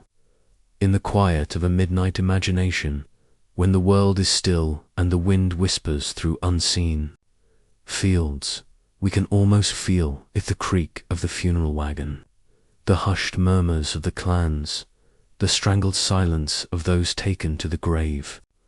A story that is both history and myth, half fact, half ghost, sealed under mounds that rise like ancient altars to mortality itself. The kings are gone, the tribes are scattered, but the earth remembers. The earth always remembers, and the steppe, wide and unbroken, still carries their silence like a hymn to the dead. The sea is never silent around Samothrace. Even in stillness, it mutters, sighs, and growls against the jagged cliffs, as though remembering secrets too heavy for the air to bear. Sailors once said that the island's very stones whispered with voices of the gods, carried on the foam of black waters. And when night fell, when the torches were lit, and the mountain of Sous loomed like a sleeping god upon the horizon, the island became something otherworldly, a place halfway between earth and eternity. It was here, in those nameless hours, when the stars wheeled like silver eyes above the wind-dark sea, that men and women came trembling, barefoot on the rough ground, drawn by a promise they barely understood. The mysteries of Samothrace they were called rites so profound that no soul dared reveal what was seen or spoken, not even under threat of death. The silence around them was heavier than chains, thicker than blood, and yet, though no tongue betrayed them, the mysteries left their mark upon all who entered the sacred precinct, so that they carried within themselves a shadow of divine fire, an echo of protection whispered in the heart. The initiates came from every corner of the world: kings, slaves, sailors, maidens, and warriors. For here rank was washed away, dissolved in the torch-lit night. Even Alexander the Great, it is said, sought the blessings of Samothrace, walking the same dark path as the humblest fisherman. And why would they not come? The sea was a cruel master, shipwrecks a constant terror. Those who carried the invisible seal of Samothrace believed the waters themselves bent away from their doom, that the storms would not take them, that the gods would guard their voyage. The sanctuary itself lay nestled upon a slope, hidden among trees and stone, where the smoke of sacrifices curled up toward the stars. Great marble halls rose there, gleaming pale in the torchlight, their columns whispering with shadows. Statues of winged gods stood, sentinel enigmatic figures whose names even the Greeks spoke with hesitation. The Cybele they were called, children of flame and earth, guardians of those who braved the sea's fury. Their faces were stern, carved with mystery, their wings outstretched as if shielding the trembling mortals who gathered beneath their gaze. On those nights, the island was transformed. The sea's roar became a hymn, the flicker of torches a language older than words. Cloaked priests guided the uninitiated down winding paths into darkness, where the air was thick with salt and incense, and the stones beneath their feet felt warm as if alive. The ceremony was said to begin in silence only, the sound of the wind rattling the trees, only the fire's slow crackle. Then a voice would rise, low and unearthly, calling upon the hidden gods. What was spoken after, no mortal tongue has passed on, but fragments remain, scattered like shells upon the shore. Ancient writers, careful not to betray the oath, left hints in their words. They tell of vows whispered in trembling voices, oaths of loyalty to forces beyond comprehension. They speak of visions fire spiraling from the earth, winged deities emerging from the shadows, the soul itself lifted as though drawn upward by unseen hands. Some say a great symbol was revealed in the darkness, glowing with its own unearthly light, a seal imprinted not upon the flesh but upon the spirit. And when the ritual ended, the initiate was changed, marked forever. Imagine it, the sea beyond the walls, roaring like a chorus of hidden gods, waves shattering themselves into foam against the black rocks. Inside, the flickering flames casting monstrous shapes upon the stone, the faces of strangers illuminated in the glow, eyes wide, lips trembling, each heart bound together in the shared terror and awe of the night. And then the moment of climax, when the veil was lifted, when the sacred was glimpsed. Whether vision, sound, or revelation, it left them trembling, eyes wet with tears, voices silent because words could not bear the weight of what they had seen. Centuries passed, and the rites continued. Generations of sailors, kings, and dreamers walked the paths of Samothrace, carrying away a faith in the unseen guardians of the sea. But time, as always, is merciless. The torches burned low, the voices faded, and the silence of the island deepened. The Romans came, and still the mysteries endured, their power too old to be erased, even when Christianity spread across the lands, breaking the temples and silencing the ancient hymns. The shadows of Samothrace lingered, yet eventually the rites ceased.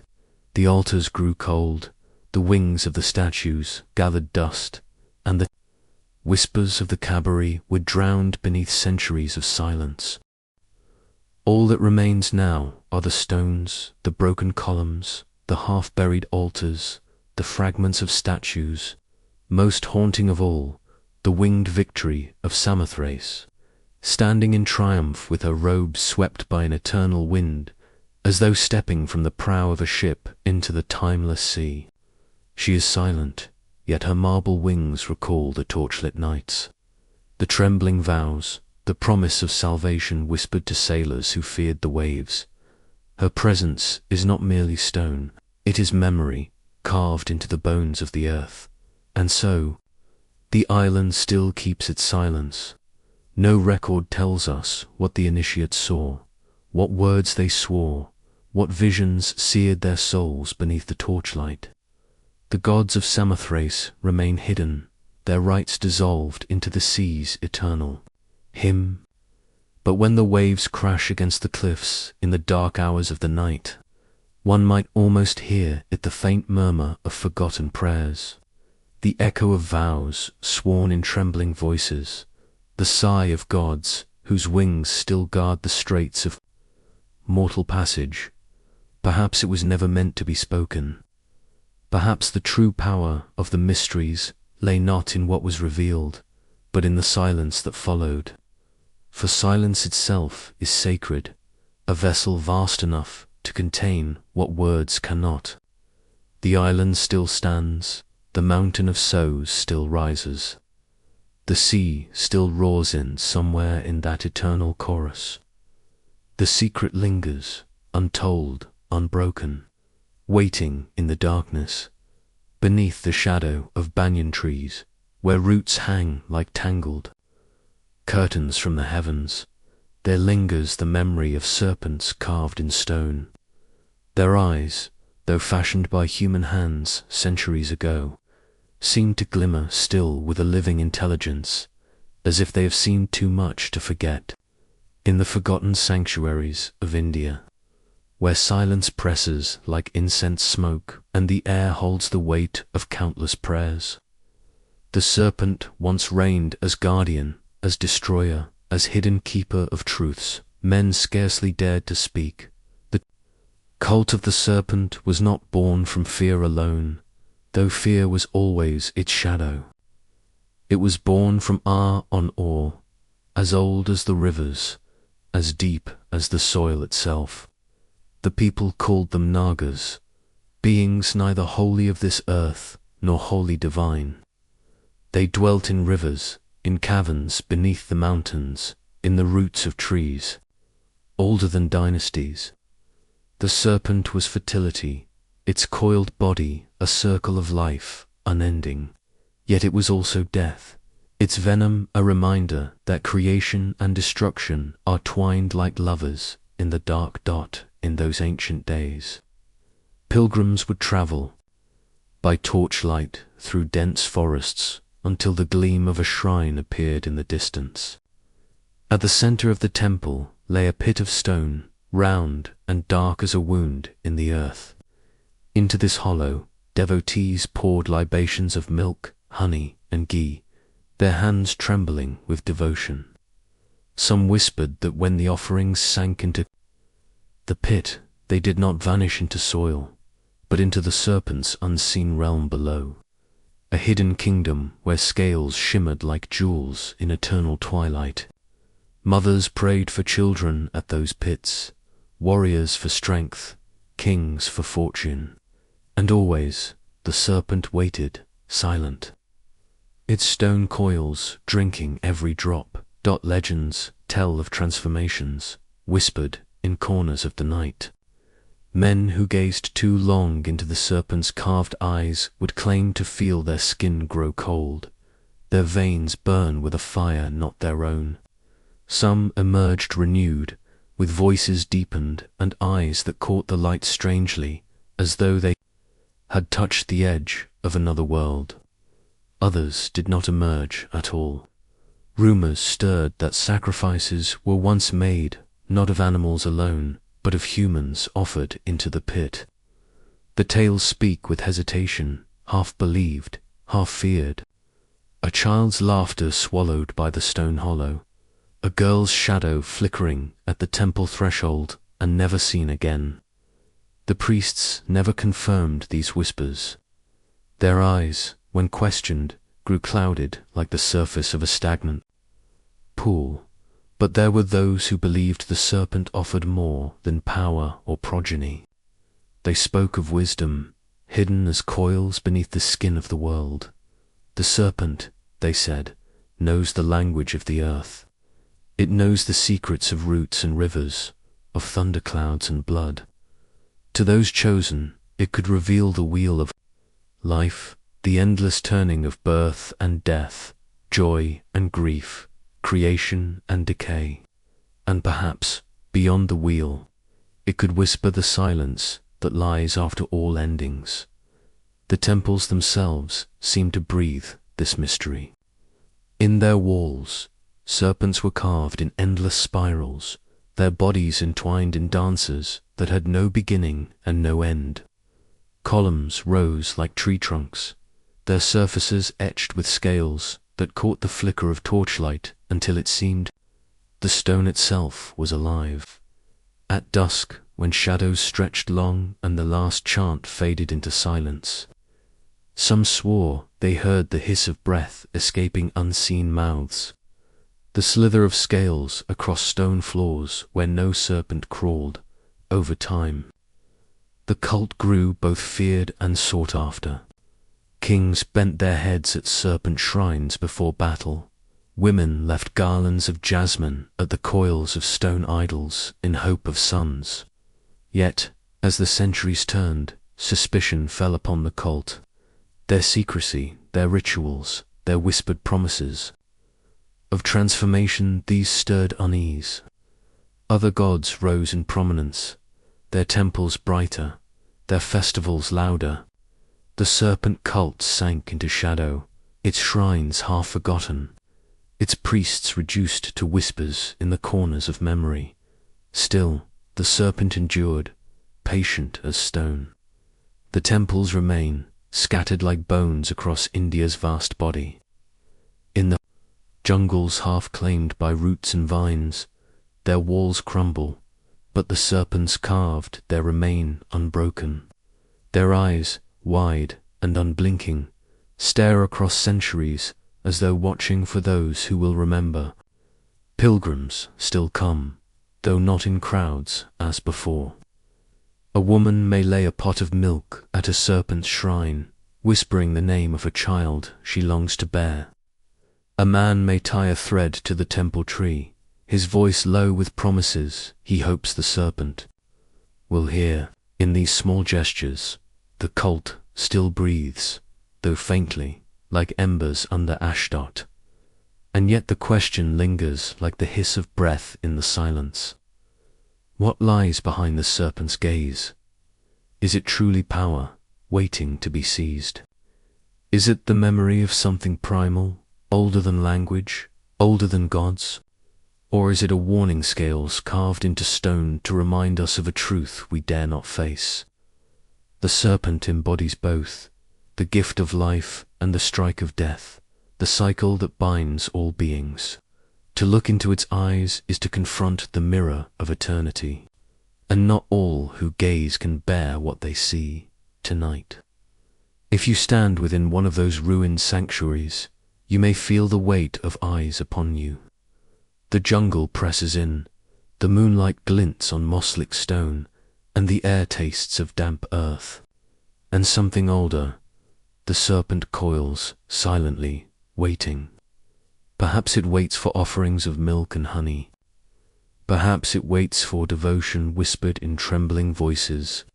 Or perhaps it waits for nothing at all, content to remind us that its presence is eternal, as enduring as the stones upon which it was carved. In the end, the rituals have faded, the chants have stilled, and the priests are dust. But the serpents remain. They do not move, yet they endure, their scales catching the faintest light. They are guardians of something we may never name. They are memory itself, carved in coils, holding watch over secrets too heavy for words. So when you dream tonight, and a serpent glides through your vision, its body endless, its eyes shining with ancient fire, do not turn away, for you are not merely dreaming, you are remembering. You are touching the echo of an age when serpents ruled temples, when their gaze pierced the veil of the world, when offerings vanished into pits that led to kingdoms unseen. And perhaps, if you listen closely, you may still hear the serpent's whisper, curling through the silence, reminding you that life and death are but two coils of the same eternal body. In the half-light of a desert dawn, when the mists rise from the Euphrates like pale veils of incense, the stones of Babylon still seem to whisper. Wind slithers through the cracks of ruined walls, and in its sigh one might almost hear the rustle of silken garments, the murmurs of prayers, the shiver of footsteps ascending temple stairs that no longer exist. There was a time when those stairs led to Ishtar's house, a temple that was not merely a shrine but a theatre of mysteries, where mortal and divine were believed to meet beneath the gaze of a goddess who was both tender and terrible, both lover and warrior. Ishtar, whom the Akkadians called Inanna before the names shifted with empires, stood at the heart of Mesopotamian devotion. She was desire itself, clothed in radiance, her star blazing in the evening sky. She was also the storm, the lioness, the harbinger of ruin. And so her temples bore the tension of her nature, places of sweetness and terror, of fertile embrace and bloodied sacrifice. To approach her was to stand on a threshold where love and destruction kissed like long-separated twins. The rites of her temple were known in whispers, ancient hymns etched in clay and sung in trembling voices. Speak of the sacred marriage, the hieros gamos, a union not of flesh alone but of cosmos and earth. In these rites, the high priestess, consecrated to the goddess, became Ishtar, living vessel, her flesh shimmering with divinity. The king or chosen consort was brought before her, robed in splendor, his body anointed with oils that caught the lamplight like molten gold. Together, before the watching priests and priestesses, they enacted the marriage of heaven and earth, the embrace of God and mortal. But what truly transpired in the shadowed chambers of Ishtar's house? Was it an exalted ritual of cosmic renewal, or, as later tongues would accuse, a carnal indulgence cloaked in sacred names? The answer drifts like smoke between broken tablets and fractured hymns, hostile scribes, scrawling from lands that would later conquer Babylon, painted Ishtar's temples as dens of vice, brothels where women surrendered themselves for coin in the name of the goddess. They wrote of sacred harlots, of endless lines of supplicants, of pleasure masquerading as worship. To them it was a scandal, proof of a fallen city whose sins demanded the cleansing fire of conquest. Yet in the silence of the ruins, one feels another truth stirring. For the fragments that survived the hymns, the prayers, the clay tablets that survived flood and fire speak with another voice. They do not describe lust, but longing, not indulgence, but offering. The goddess was not approached in laughter and drunken revelry, but with trembling hands and lowered eyes, as though her beauty was too fierce to behold without being burned. Imagine it, then, the temple walls rising high above the city, their bricks painted in lapis and gold, the air inside heavy with the perfume of cedar and myrrh. Torches flicker against carved lions that snarl in silent guardianship. Within the central chamber, a veil of smoke drifts upward from bowls of incense, curling toward a figure cloaked in scarlet and gold. She is the priestess of Ishtar, her lips painted crimson, her body adorned with jewels that clink softly as she moves. To those who gaze upon her, she is no longer merely a woman, but a reflection of the goddess herself, the very embodiment of divine passion, the supplicant perhaps. A king, Perhaps a chosen man approaches with cautious reverence.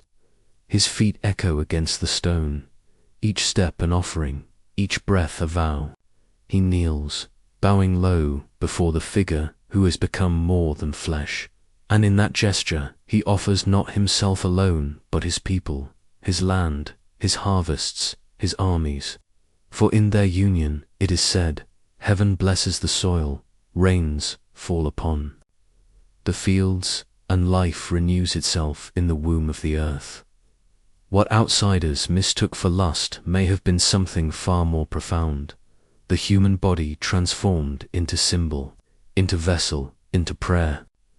The trembling hands that touched another were not seeking mere pleasure, but the eternal echo of creation itself, the same fire that sparked the stars and stirred the rivers into flow. To touch, within those rites, was to step into the heartbeat of the universe.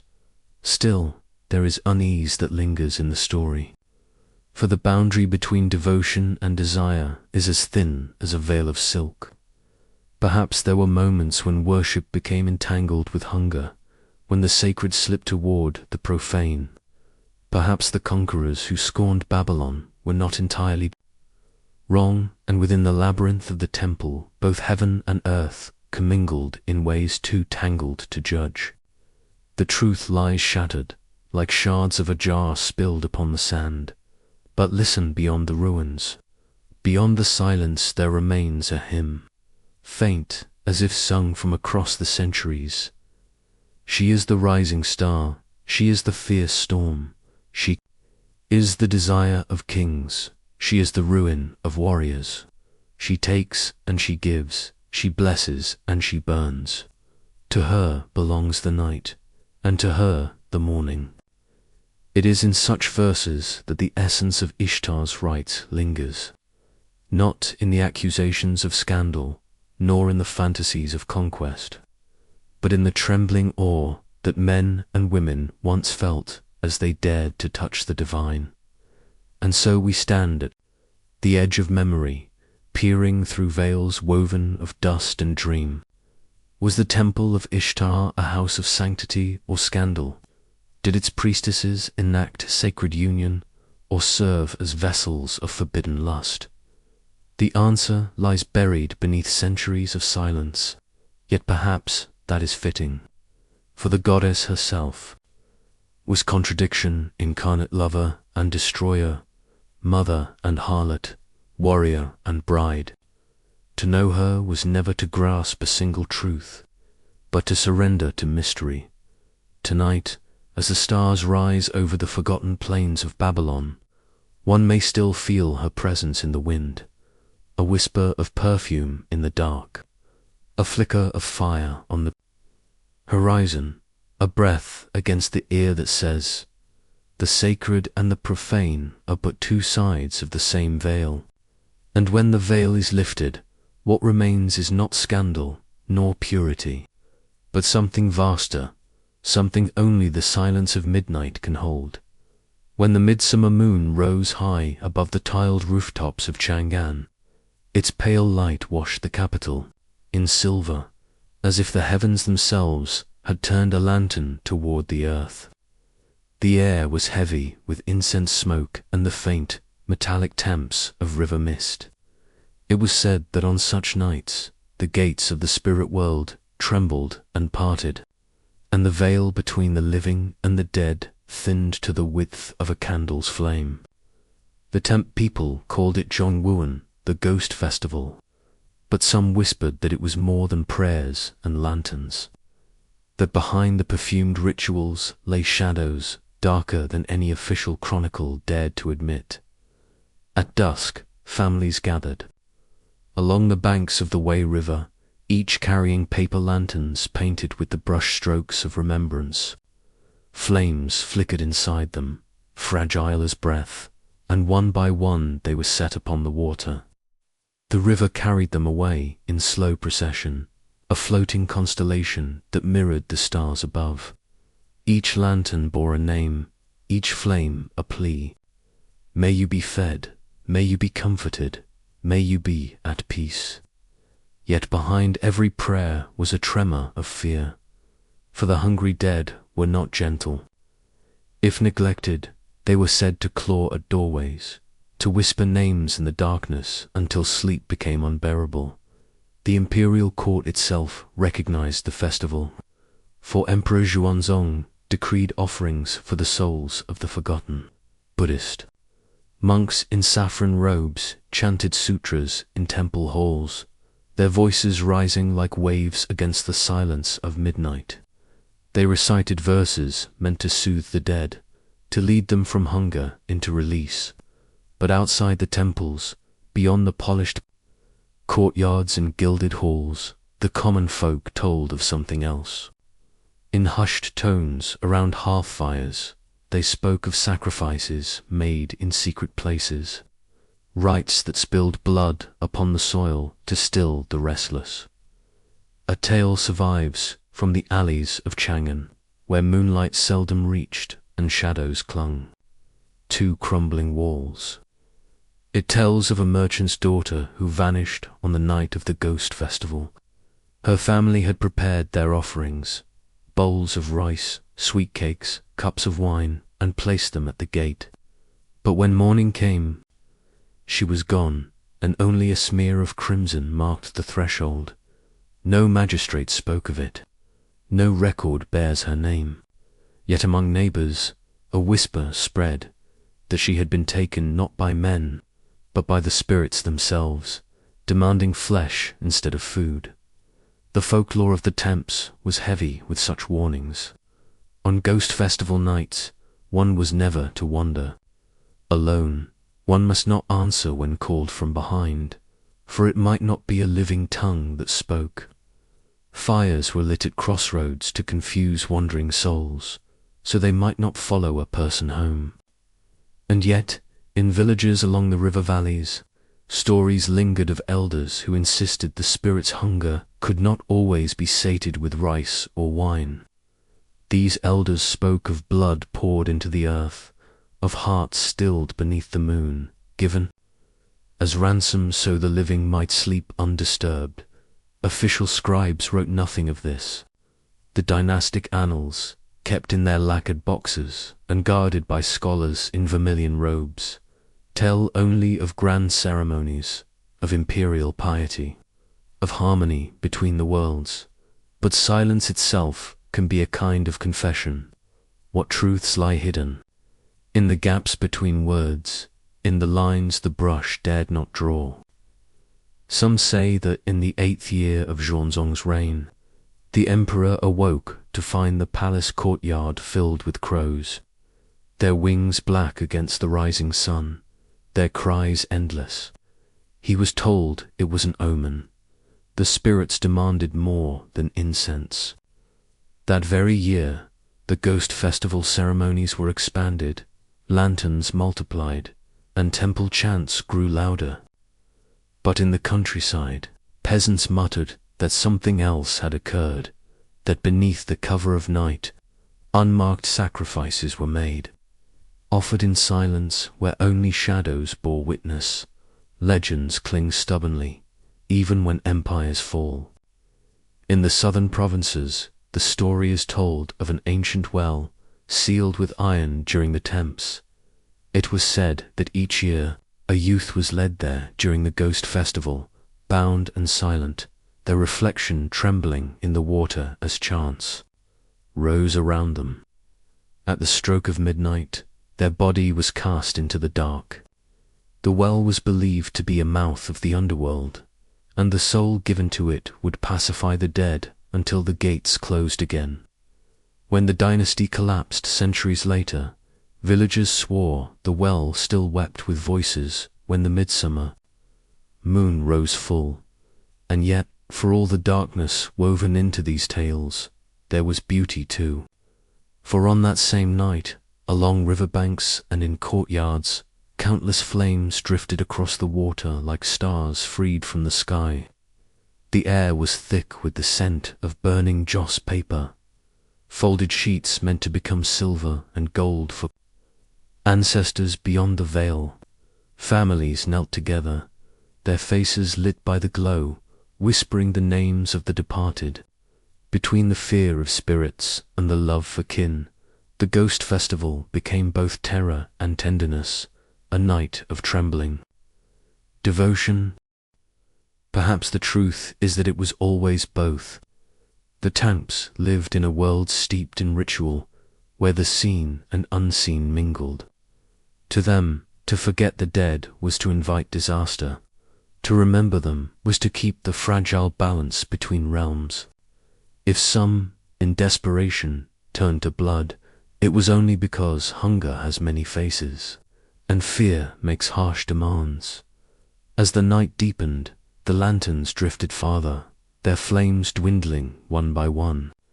Silence fell heavy, broken only by the rustle of reeds and the faint chant of monks echoing from distant temples. By dawn, the river was empty, save for ashes scattered across its surface. The gates of the spirit world would close again, the veil drawn shut until the next midsummer moon. Yet in the hearts of the living lingered both reverence and dread, for who could know whether the offerings had truly been enough? Even now, when autumn nights grow long and the moon rides high, echoes of the Tem Ghost Festival haunt the air. One can almost see the lanterns drifting, hear the muttered prayers, smell the smoke of joss paper curling into the heavens. And in the silence between heartbeats, one might wonder what price was truly paid in those midnight hours, when history fell silent but folklore refused to forget. In the silence of winter nights, when the wind moves like a whisper through skeletal trees, there lingers an ancient story of devotion carved in flesh and remembered in pine. The tale begins not with triumph, nor with kings crowned in glory, but with a boy beloved by a goddess, a boy named Attis. His beauty was said to rival the dawn, his youth a flame so bright that even Cybele, the great mother, turned her eternal gaze toward him. And yet, beauty, when touched by the gods, rarely survives untouched. Beneath the branches of a pine tree, Attis bled, and the world has never ceased mourning. The land was Phrygia, a kingdom cradled by mountains and haunted by winds that carried both promise and ruin. Its valleys rang with the cries of shepherds. Its cliffs were scattered with shrines to earth-born powers, and in every stone seemed pressed the presence of Cybele. She was no gentle goddess. She was vast as the mountains themselves, fierce as lions, crowned with a mural crown of turrets and walls. To love her was to surrender, to bend beneath the weight of an eternal mother who was both tender and consuming. And Attis, youthful and unguarded, was the vessel of her desire. But love between mortal and deity is a dangerous thing, some say. Attis sought another, a mortal woman, her laughter drawing him away from Cybele's shadow. Others whisper that it was jealousy, the sharp blade of divine possession that struck him down. Whatever the truth, the story is always the same. In a frenzy, Attis seized a blade and made himself a sacrifice beneath a towering pine. His blood sank into the earth. His cries shivered through the mountain air. And where he fell, silence bloomed like a scar. Yet death was not the end. For in that bloodied earth grew a ritual unlike any other. His followers, drawn by grief, possessed by the goddess, chained to a story larger than themselves, kept vigil at the pine. Each spring, when the world trembled toward rebirth, they mourned him anew. The sacred pine tree became his body, evergreen and untouchable, its needles whispering of both death and renewal. They carried its branches into their rites as though to hold a piece of the lost beloved, and in their voices, mingling song and lament, the past returned each year. Living again through sorrow, their ceremonies were not gentle prayers whispered. At dawn, they were storms of sound and movement, a tearing of flesh and spirit. The devotees wailed, tore at their skin, struck their drums until the air quivered. Some, seized by the same frenzy that once claimed Attis, drew knives across their own flesh, shedding blood as if to echo his final offering. And among the priests, the most devoted went further still. They castrated themselves, surrendering the seed of life as a tribute to the boy who had done the same. Their cries rose like thunder, mingling with cymbals, flutes, and the ceaseless pounding of drums. Madness and faith became indistinguishable, and in that storm of agony, the worshippers felt they stood at the edge of life and death, where gods might hear. Rome, ever pragmatic, allowed the cult its space at first. The rites traveled from Phrygia into the empire's veins, carried by traders, soldiers, wanderers, who spoke of the Great Mother and her beloved youth. Soon the ceremonies unfolded in Roman streets. The pine tree carried solemnly through the city, Attis mourned by men and women who felt his wound in their own flesh. The city, accustomed to gods of order and law, looked upon the frenzy with unease. For here was no discipline, no measured ritual. Here was ecstasy, blood, and sacrifice that stripped away the masks of civilization. Rome could tolerate many gods, but it could not look long at this mirror of madness without shuddering. So the Senate issued restrictions. The rites were confined, the priests forbidden to draw Roman citizens into their brotherhood. Yet the cult did not die. The pine tree still stood each spring, the drums still thundered, the cries still split the night. Even in chains, belief has a way of enduring, slipping through cracks, haunting the edges of empire. Attis, eternally young, eternally dying, remained. A wound in Rome's order, a reminder that beneath marble and law, there is always blood and longing. And so centuries passed. Temples crumbled, altars fell to ruin, but here and there remnants endured, broken reliefs carved with pines and lions, pine cones left upon forgotten stones, their shape echoing eternity. Whispered tales carried down through shepherds and villagers, who still felt the pull of the Great Mother's shadow. The blood dried long ago, yet the silence around those ruins still feels heavy, as though listening for a cry that once shook the earth. What is it, then, in this tale of Attis that compels the heart? Why did men and women surrender their bodies, their futures, to echo his death? Perhaps it was the power of grief itself, that most human of chains. To mourn together, to bleed together, is to make sorrow holy. Perhaps it was the dream of renewal, that from blood and broken flesh, life might bloom again as the pine never fades. Or perhaps it was a darker truth that devotion, when carried to its furthest edge, always asks for flesh. To give only song is safe. To give blood is sacred. And to give one's very self is to step beyond the boundary between human and divine. Even now, when one walks the abandoned hills of Phrygia, where wind stirs dust across forgotten shrines, one might feel it, the echo of drum beats beneath the earth, the faint scent of pine resin on the air. The story has not vanished. It waits, coiled in silence, in the memory of stone and tree.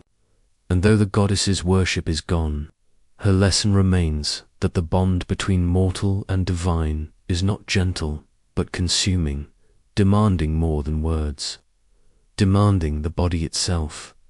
In the end, the pine tree stands as both witness and grave. Its needles whisper the story of Attis in every breeze. Its cones hold the shape of eternity, seeds waiting in silence. Beneath it lies the question that will not fade. Why must devotion cost so much flesh? The ancients answered with knives and cries, with blood spilled on stone. We, standing centuries away, can only listen in the midnight silence and wonder whether love, when bound to gods, is ever anything less than ruin. The desert is an ocean of silence, where wind sculpts dunes like the hands of gods, and the sun burns with the authority of eternity.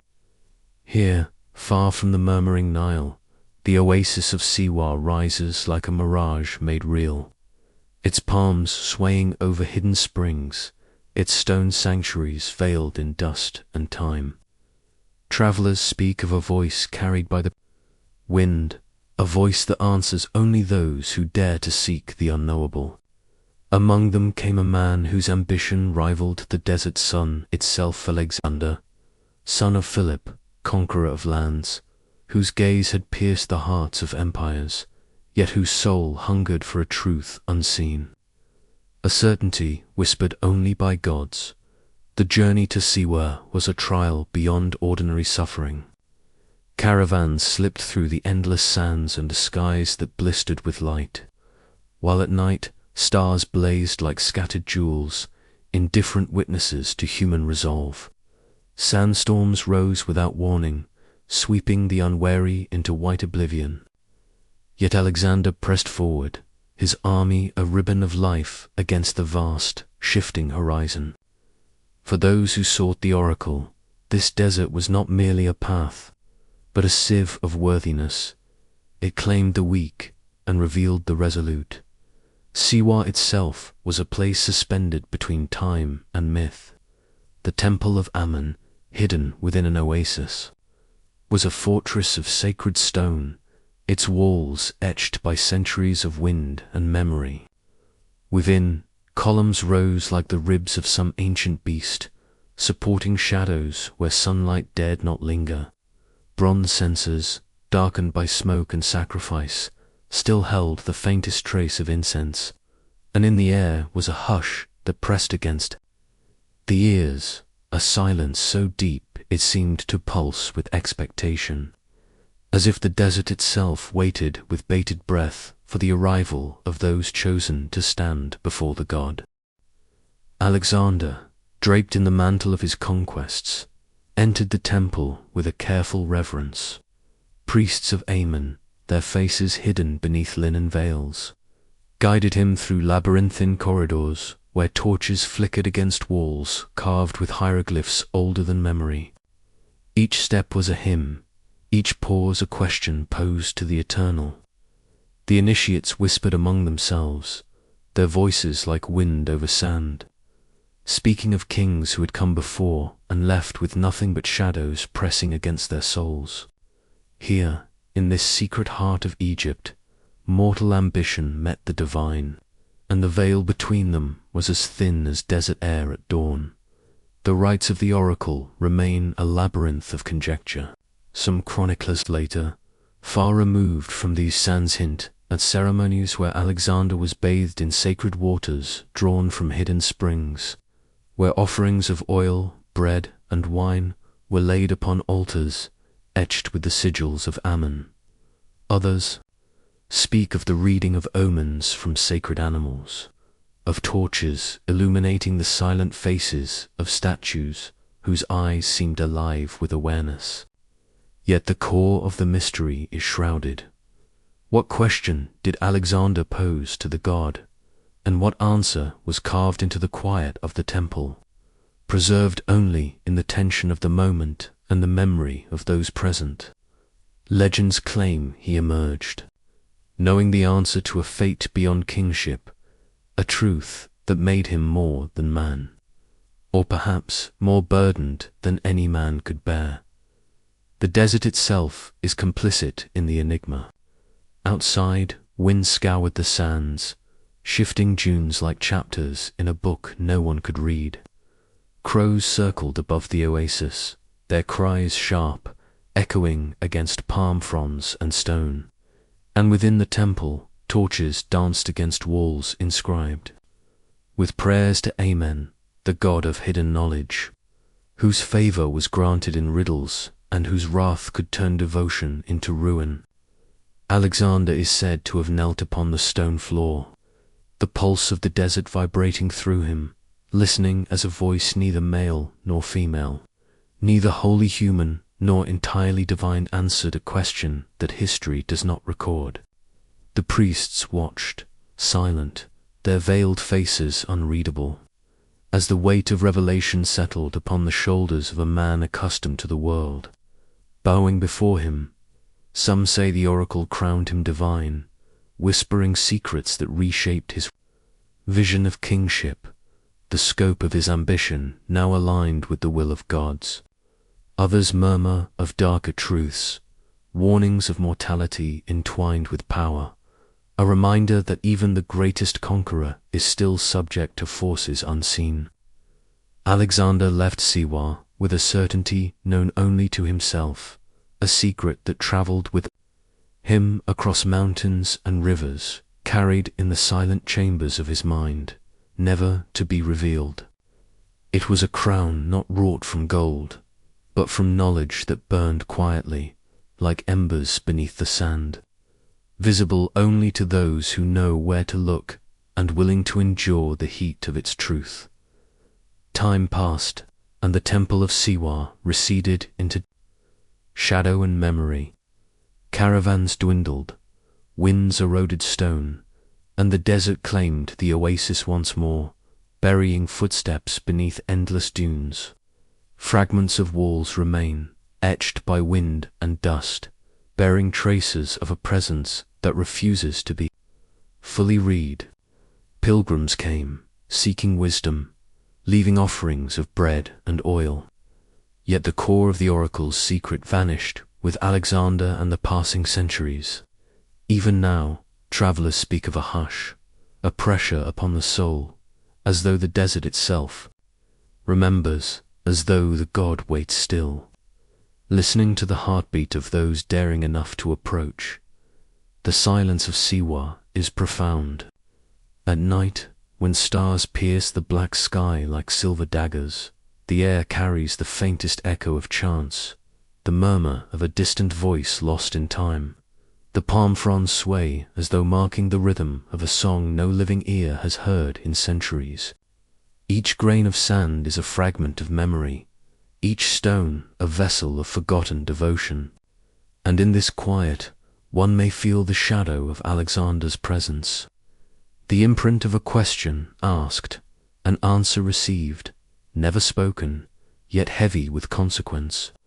The desert preserves secrets with a rigor unmatched, allowing only the patient, the faithful, or the daring to glimpse a truth beyond comprehension. To stand before the oracle of Siwa is to be reminded that some mysteries are not meant to be solved by conquest or ambition. Knowledge, when hidden in the pulse of the divine, requires humility, and those who receive it carry a weight beyond mere mortals. Alexander's legacy is writ across continents and in the hearts of men, yet his encounter with Amen remains a space of sacred silence, a memory folded into the eternity of desert winds. The temple waits still, its stone walls watching, its torches extinguished long ago, yet the pulse of the divine continues, as steady and unbroken as the shifting sands. In the end, the oracle does not speak to the casual observer. It listens, records, and grants revelation only to those who come willing to endure the vastness of the desert, to face the weight of truth in the company of silence. Alexander passed through its shadow and emerged altered, a man whose mind carried a crown invisible to the eyes of men, a secret no empire could measure. And now, millennia later, the winds of Siwa continue their quiet chant, whispering to those who wander the sands that some answers are eternal, some questions sacred, and some mysteries are meant to remain buried beneath the endless, unbroken. Desert night fell over the valley of Tenochtitlan like a blood-red cloak, settling over the canals and causeways with a heavy, almost sentient silence. The city, built upon the bones of lakes and stone, gleamed faintly beneath the pale wash of moonlight. Yet it was a city alive with a rhythm unseen by those who only glimpsed its surface. Here, the Mexica moved as one with the heartbeat of the world, their lives intertwined with the pulse of sun and war. Their devotion as unyielding as the obsidian blades they carried. Among them, a sacred terror awaited, hidden in the shadows of pyramids that clawed toward the heavens. The cult of Huitzilopochtli, god of the sun, god of war, god of the violent brilliance that painted the sky at dawn. The heart of this devotion lay atop the Templo Mayor, where steps of red and white stone rose in jagged tiers toward the sky. Here, priests draped in feathers of quetzal and jaguar skins performed rites older than memory. Smoke from copal burned thick, curling like serpents into the night, carrying with it prayers and the scent of blood, mingling with incense and sweat. The city below, caught between the soft whisper of canals and the distant shouts of merchants and warriors, seemed to pause in reverence or fear, as if the very air knew what was to come. Only those chosen, the priests and the captives, knew the sacred rhythm of sacrifice, a rhythm designed to sustain the cosmos, to feed the sun as it journeyed through the underworld every night. Captives brought from distant lands were not mere, but as they were living offerings, vessels of both terror and sanctity. Their eyes widened in awe and fear as they ascended the pyramid steps, their feet touching stone warmed by the sun, their hearts pounding with an echo of the city's collective heartbeat. The priests, their faces masked by feathers and gold, chanted in a language older than conquest, words that trembled with power, resonating against the stone walls, threading through the night air, wrapping the city in an invisible tension. Drums beat like the very pulse of Huitzilopochtli, a sound that made bones vibrate and spirits quiver, calling the god's attention to the mortal plane. At the summit, the stone altar stood as a monolith of devotion and dread, its surface smoothed by centuries of ritual, was stained faintly with the echoes of countless hearts, a silent testament to devotion's extremes.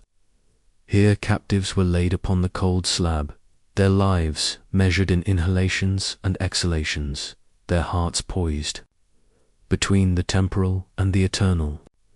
The priests lifted obsidian blades, catching the moonlight in edges sharper than mortal fear, and then, with precision both terrifying and sacred, offered the heart to the sky. Blood, bright and immediate, spilled across stone and altar, dripped into channels carved to carry it as an offering to the unseen, nourishing the sun and with it the balance of the world. Yet beyond the visible horror lay layers unseen by outsiders. The chants carried secrets, prayers woven into syllables that hummed through the air like electricity. Dances unfolded in intricate patterns, steps measured not only by rhythm but by cosmic law, moving the sun and invoking rain, war, and fertility. Flames leaped from torches in sync with the priests' movements, casting shadows that seemed alive, writhing serpentine across stone walls. Even the spectators, standing at the base of the temple or on adjacent terraces, were part of the ritual, their collective breath a silent prayer, their eyes mirrors reflecting devotion and fear in equal measure. There were whispers, passed carefully among the initiated, of rites deeper still. Some spoke of priests entering trance-like states, losing themselves entirely in the god's presence, merging with Huitzilopochtli until their own hearts mirrored his divine pulse. Others spoke of secret chambers within the temple, where offerings were made in utter darkness, where the air was thick with incense, and the only guide was the touch of cold stone and the warmth of flame upon flesh. What occurred in these hidden spaces who chanted and who observed, has vanished with time and conquest, leaving only fragments, broken altars, shattered statues, the faint echo of drums carried on the wind. Conquest arrived like a tide of fire and steel. The Spaniards, with their own gods and their own terrors, could only gasp at the ceremonies they witnessed, and then label them as barbaric. They could not understand the cosmology, the devotion, the necessity as seen through Mexican eyes. To them, the altars were instruments of horror. To the Mexica, they were lifelines of existence.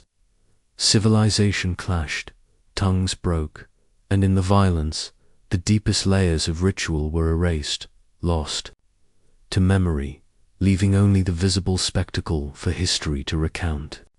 And yet, beneath this erasure, the spirit of the rites persisted, etched into stone, inscribed in whispered songs, and carried in the blood of memory itself. Even now, centuries later, the stones of Tenochtitlan speak. The Templo Maya lies in ruins, yet the terraces still catch the sunlight in the same angles that once reflected the gleam of obsidian blades. Fragments of statues, worn smooth by time and weather, watch silently, eyes empty, yet almost aware. Archaeologists uncover channels carved to carry blood to the earth, remnants of altars where the heart was offered.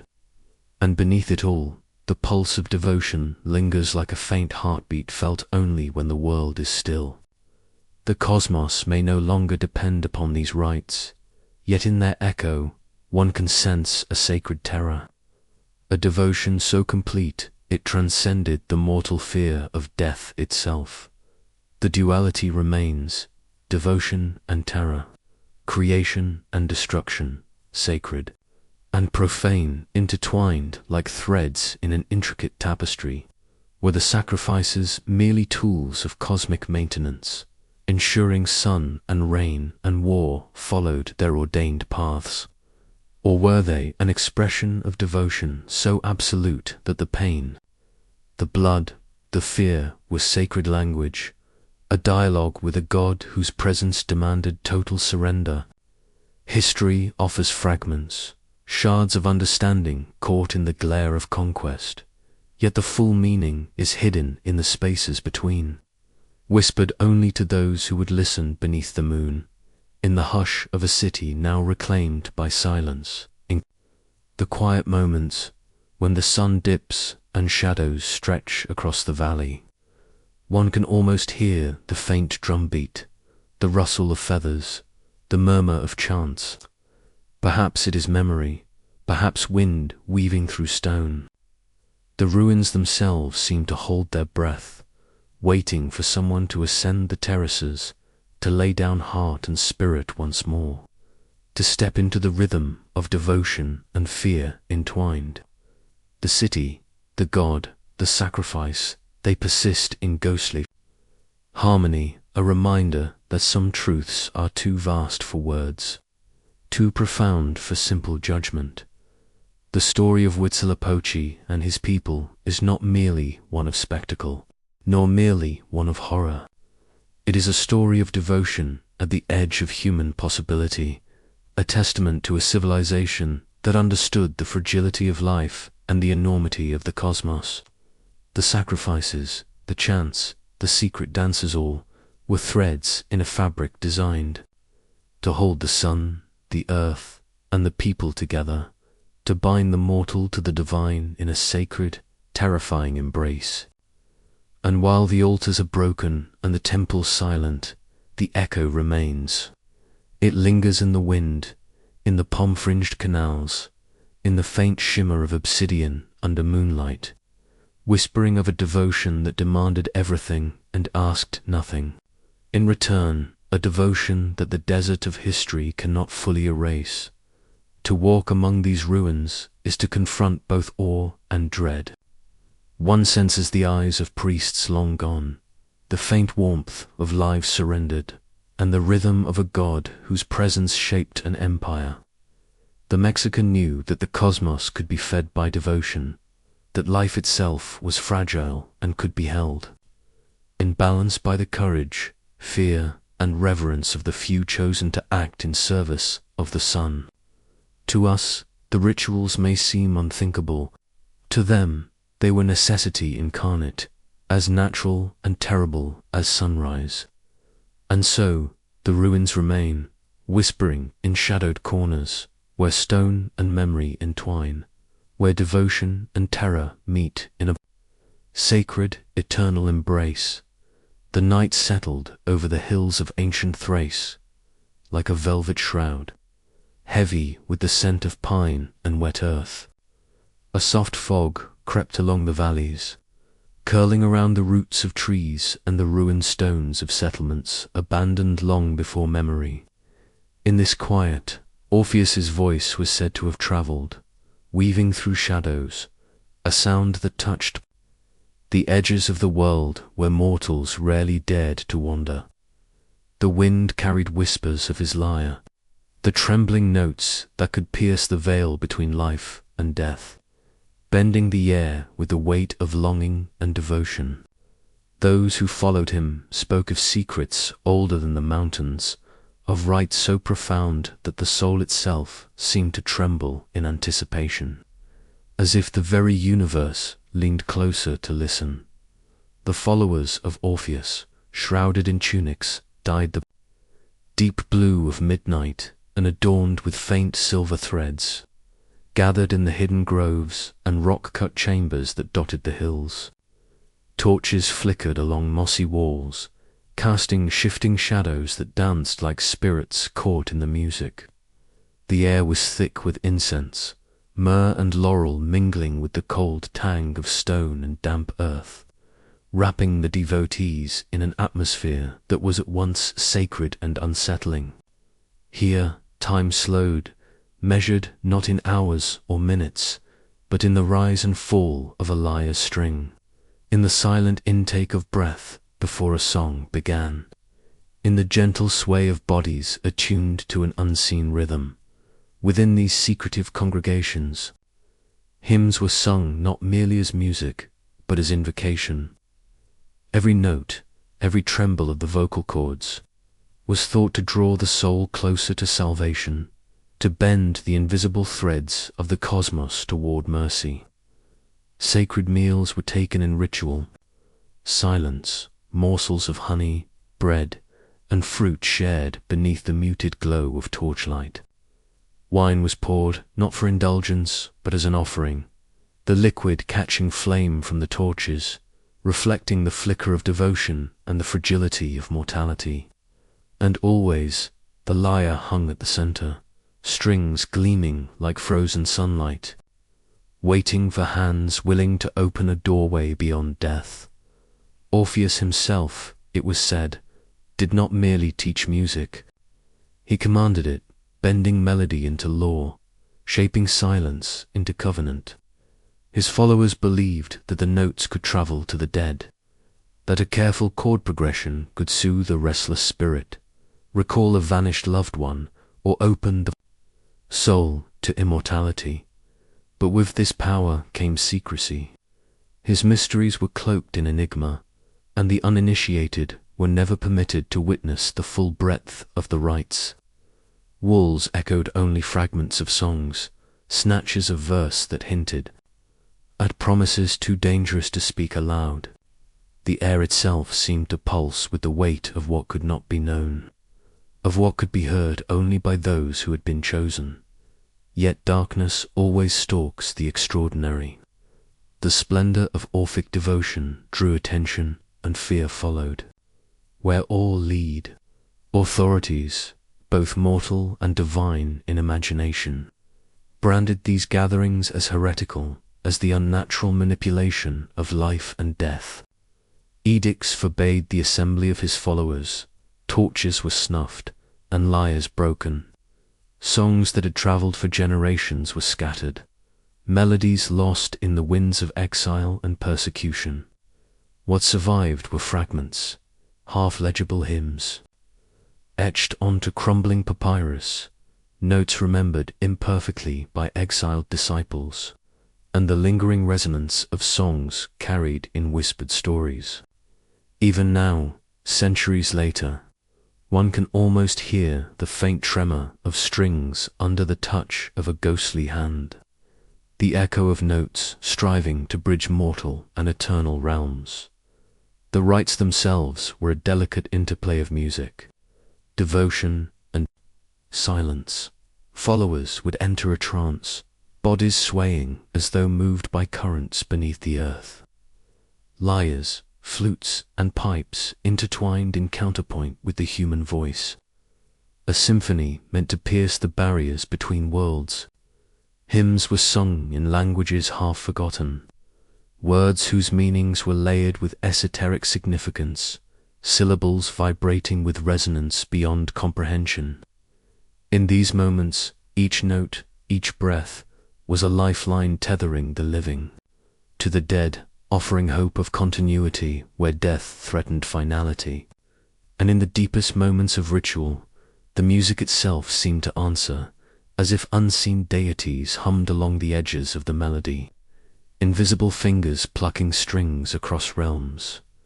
Orpheus's promise was audacious, and therein lay both beauty and danger. The hope that music could unlock eternity, that melody could summon the dead or soothe the unruly soul, challenged every certainty of mortal existence. To those who participated fully, the boundary between life and death blurred. Tears of awe and fear traced the faces of initiates as chants rose to a crescendo, voices vibrating like the earth itself. Some would faint under the intensity, hearts quickened by a combination of devotion, terror, and the sheer physicality of song. Yet they arose again, lifted by an invisible hand, their spirits reinforced by the conviction that each note, each syllable, each gesture carried the weight of salvation. History, as it is written, can capture only shadows of these truths. The songs themselves were outlawed, scattered, and forgotten, leaving fragments on broken tablets and the faint echo of stories passed from teacher to pupil. What we can know is that Orphism offered a bridge between mortal fragility and cosmic permanence, a doctrine that demanded both surrender and courage. Those who dared to follow it understood that salvation was not merely granted, it was invoked, earned through devotion, music, and the careful alignment of soul and cosmos. It was a faith that lived in breath, in sound, in the delicate tension between life and what lies beyond. Even in ruins, traces remain. Stones of long-abandoned chambers, etched with faint notes and cryptic markings, catch moonlight in ways that seem almost deliberate, as though waiting for a hand skilled in melody to restore the old song. Lyre fragments, once polished and strung with care, now lie silent among the moss and dirt, yet they still hum faintly to those who listen in darkness. And if one steps carefully, in the hush of a windless night, one can almost hear it, the ghost of a chord, trembling through centuries, carrying the memory of devotion, hope, and the audacious belief that music might indeed open the gates of eternity. What remains most haunting is the question itself. Could music, so fragile, so mortal in its materiality, pierce the veil that death imposes? Orpheus seemed to have believed it, and his followers, brave, desperate, devoted, sought to prove it with their lives and hearts. Each fragment of him, each whispered recollection, is a testament to the audacity of this faith, a reminder that the human spirit has always sought the impossible, has always tried to reach beyond the boundaries set by flesh and time. And in the empty chambers, in the shadowed groves, in the wind that rattles through ancient stones, the echo persists, a song half remembered, a prayer half whispered, a hope half glimpsed, trembling with the possibility that, for a moment, eternity could indeed be touched by mortal hands. The story of Orpheus and his lost hymns endures not because of fame or conquest, but because it speaks to the eternal human longing to pierce the final veil, to find a language in which death itself may listen. The rites, the meals, the music, they were not merely ceremonies. They were bridges, delicate and daring, built from nothing but faith, sound, and the conviction that love, sorrow, and beauty could reshape destiny itself. In the quiet, beneath the moon, one can feel that same pulse, fragile, trembling, but insistently alive, a reminder that some mysteries are eternal, and some music never truly dies.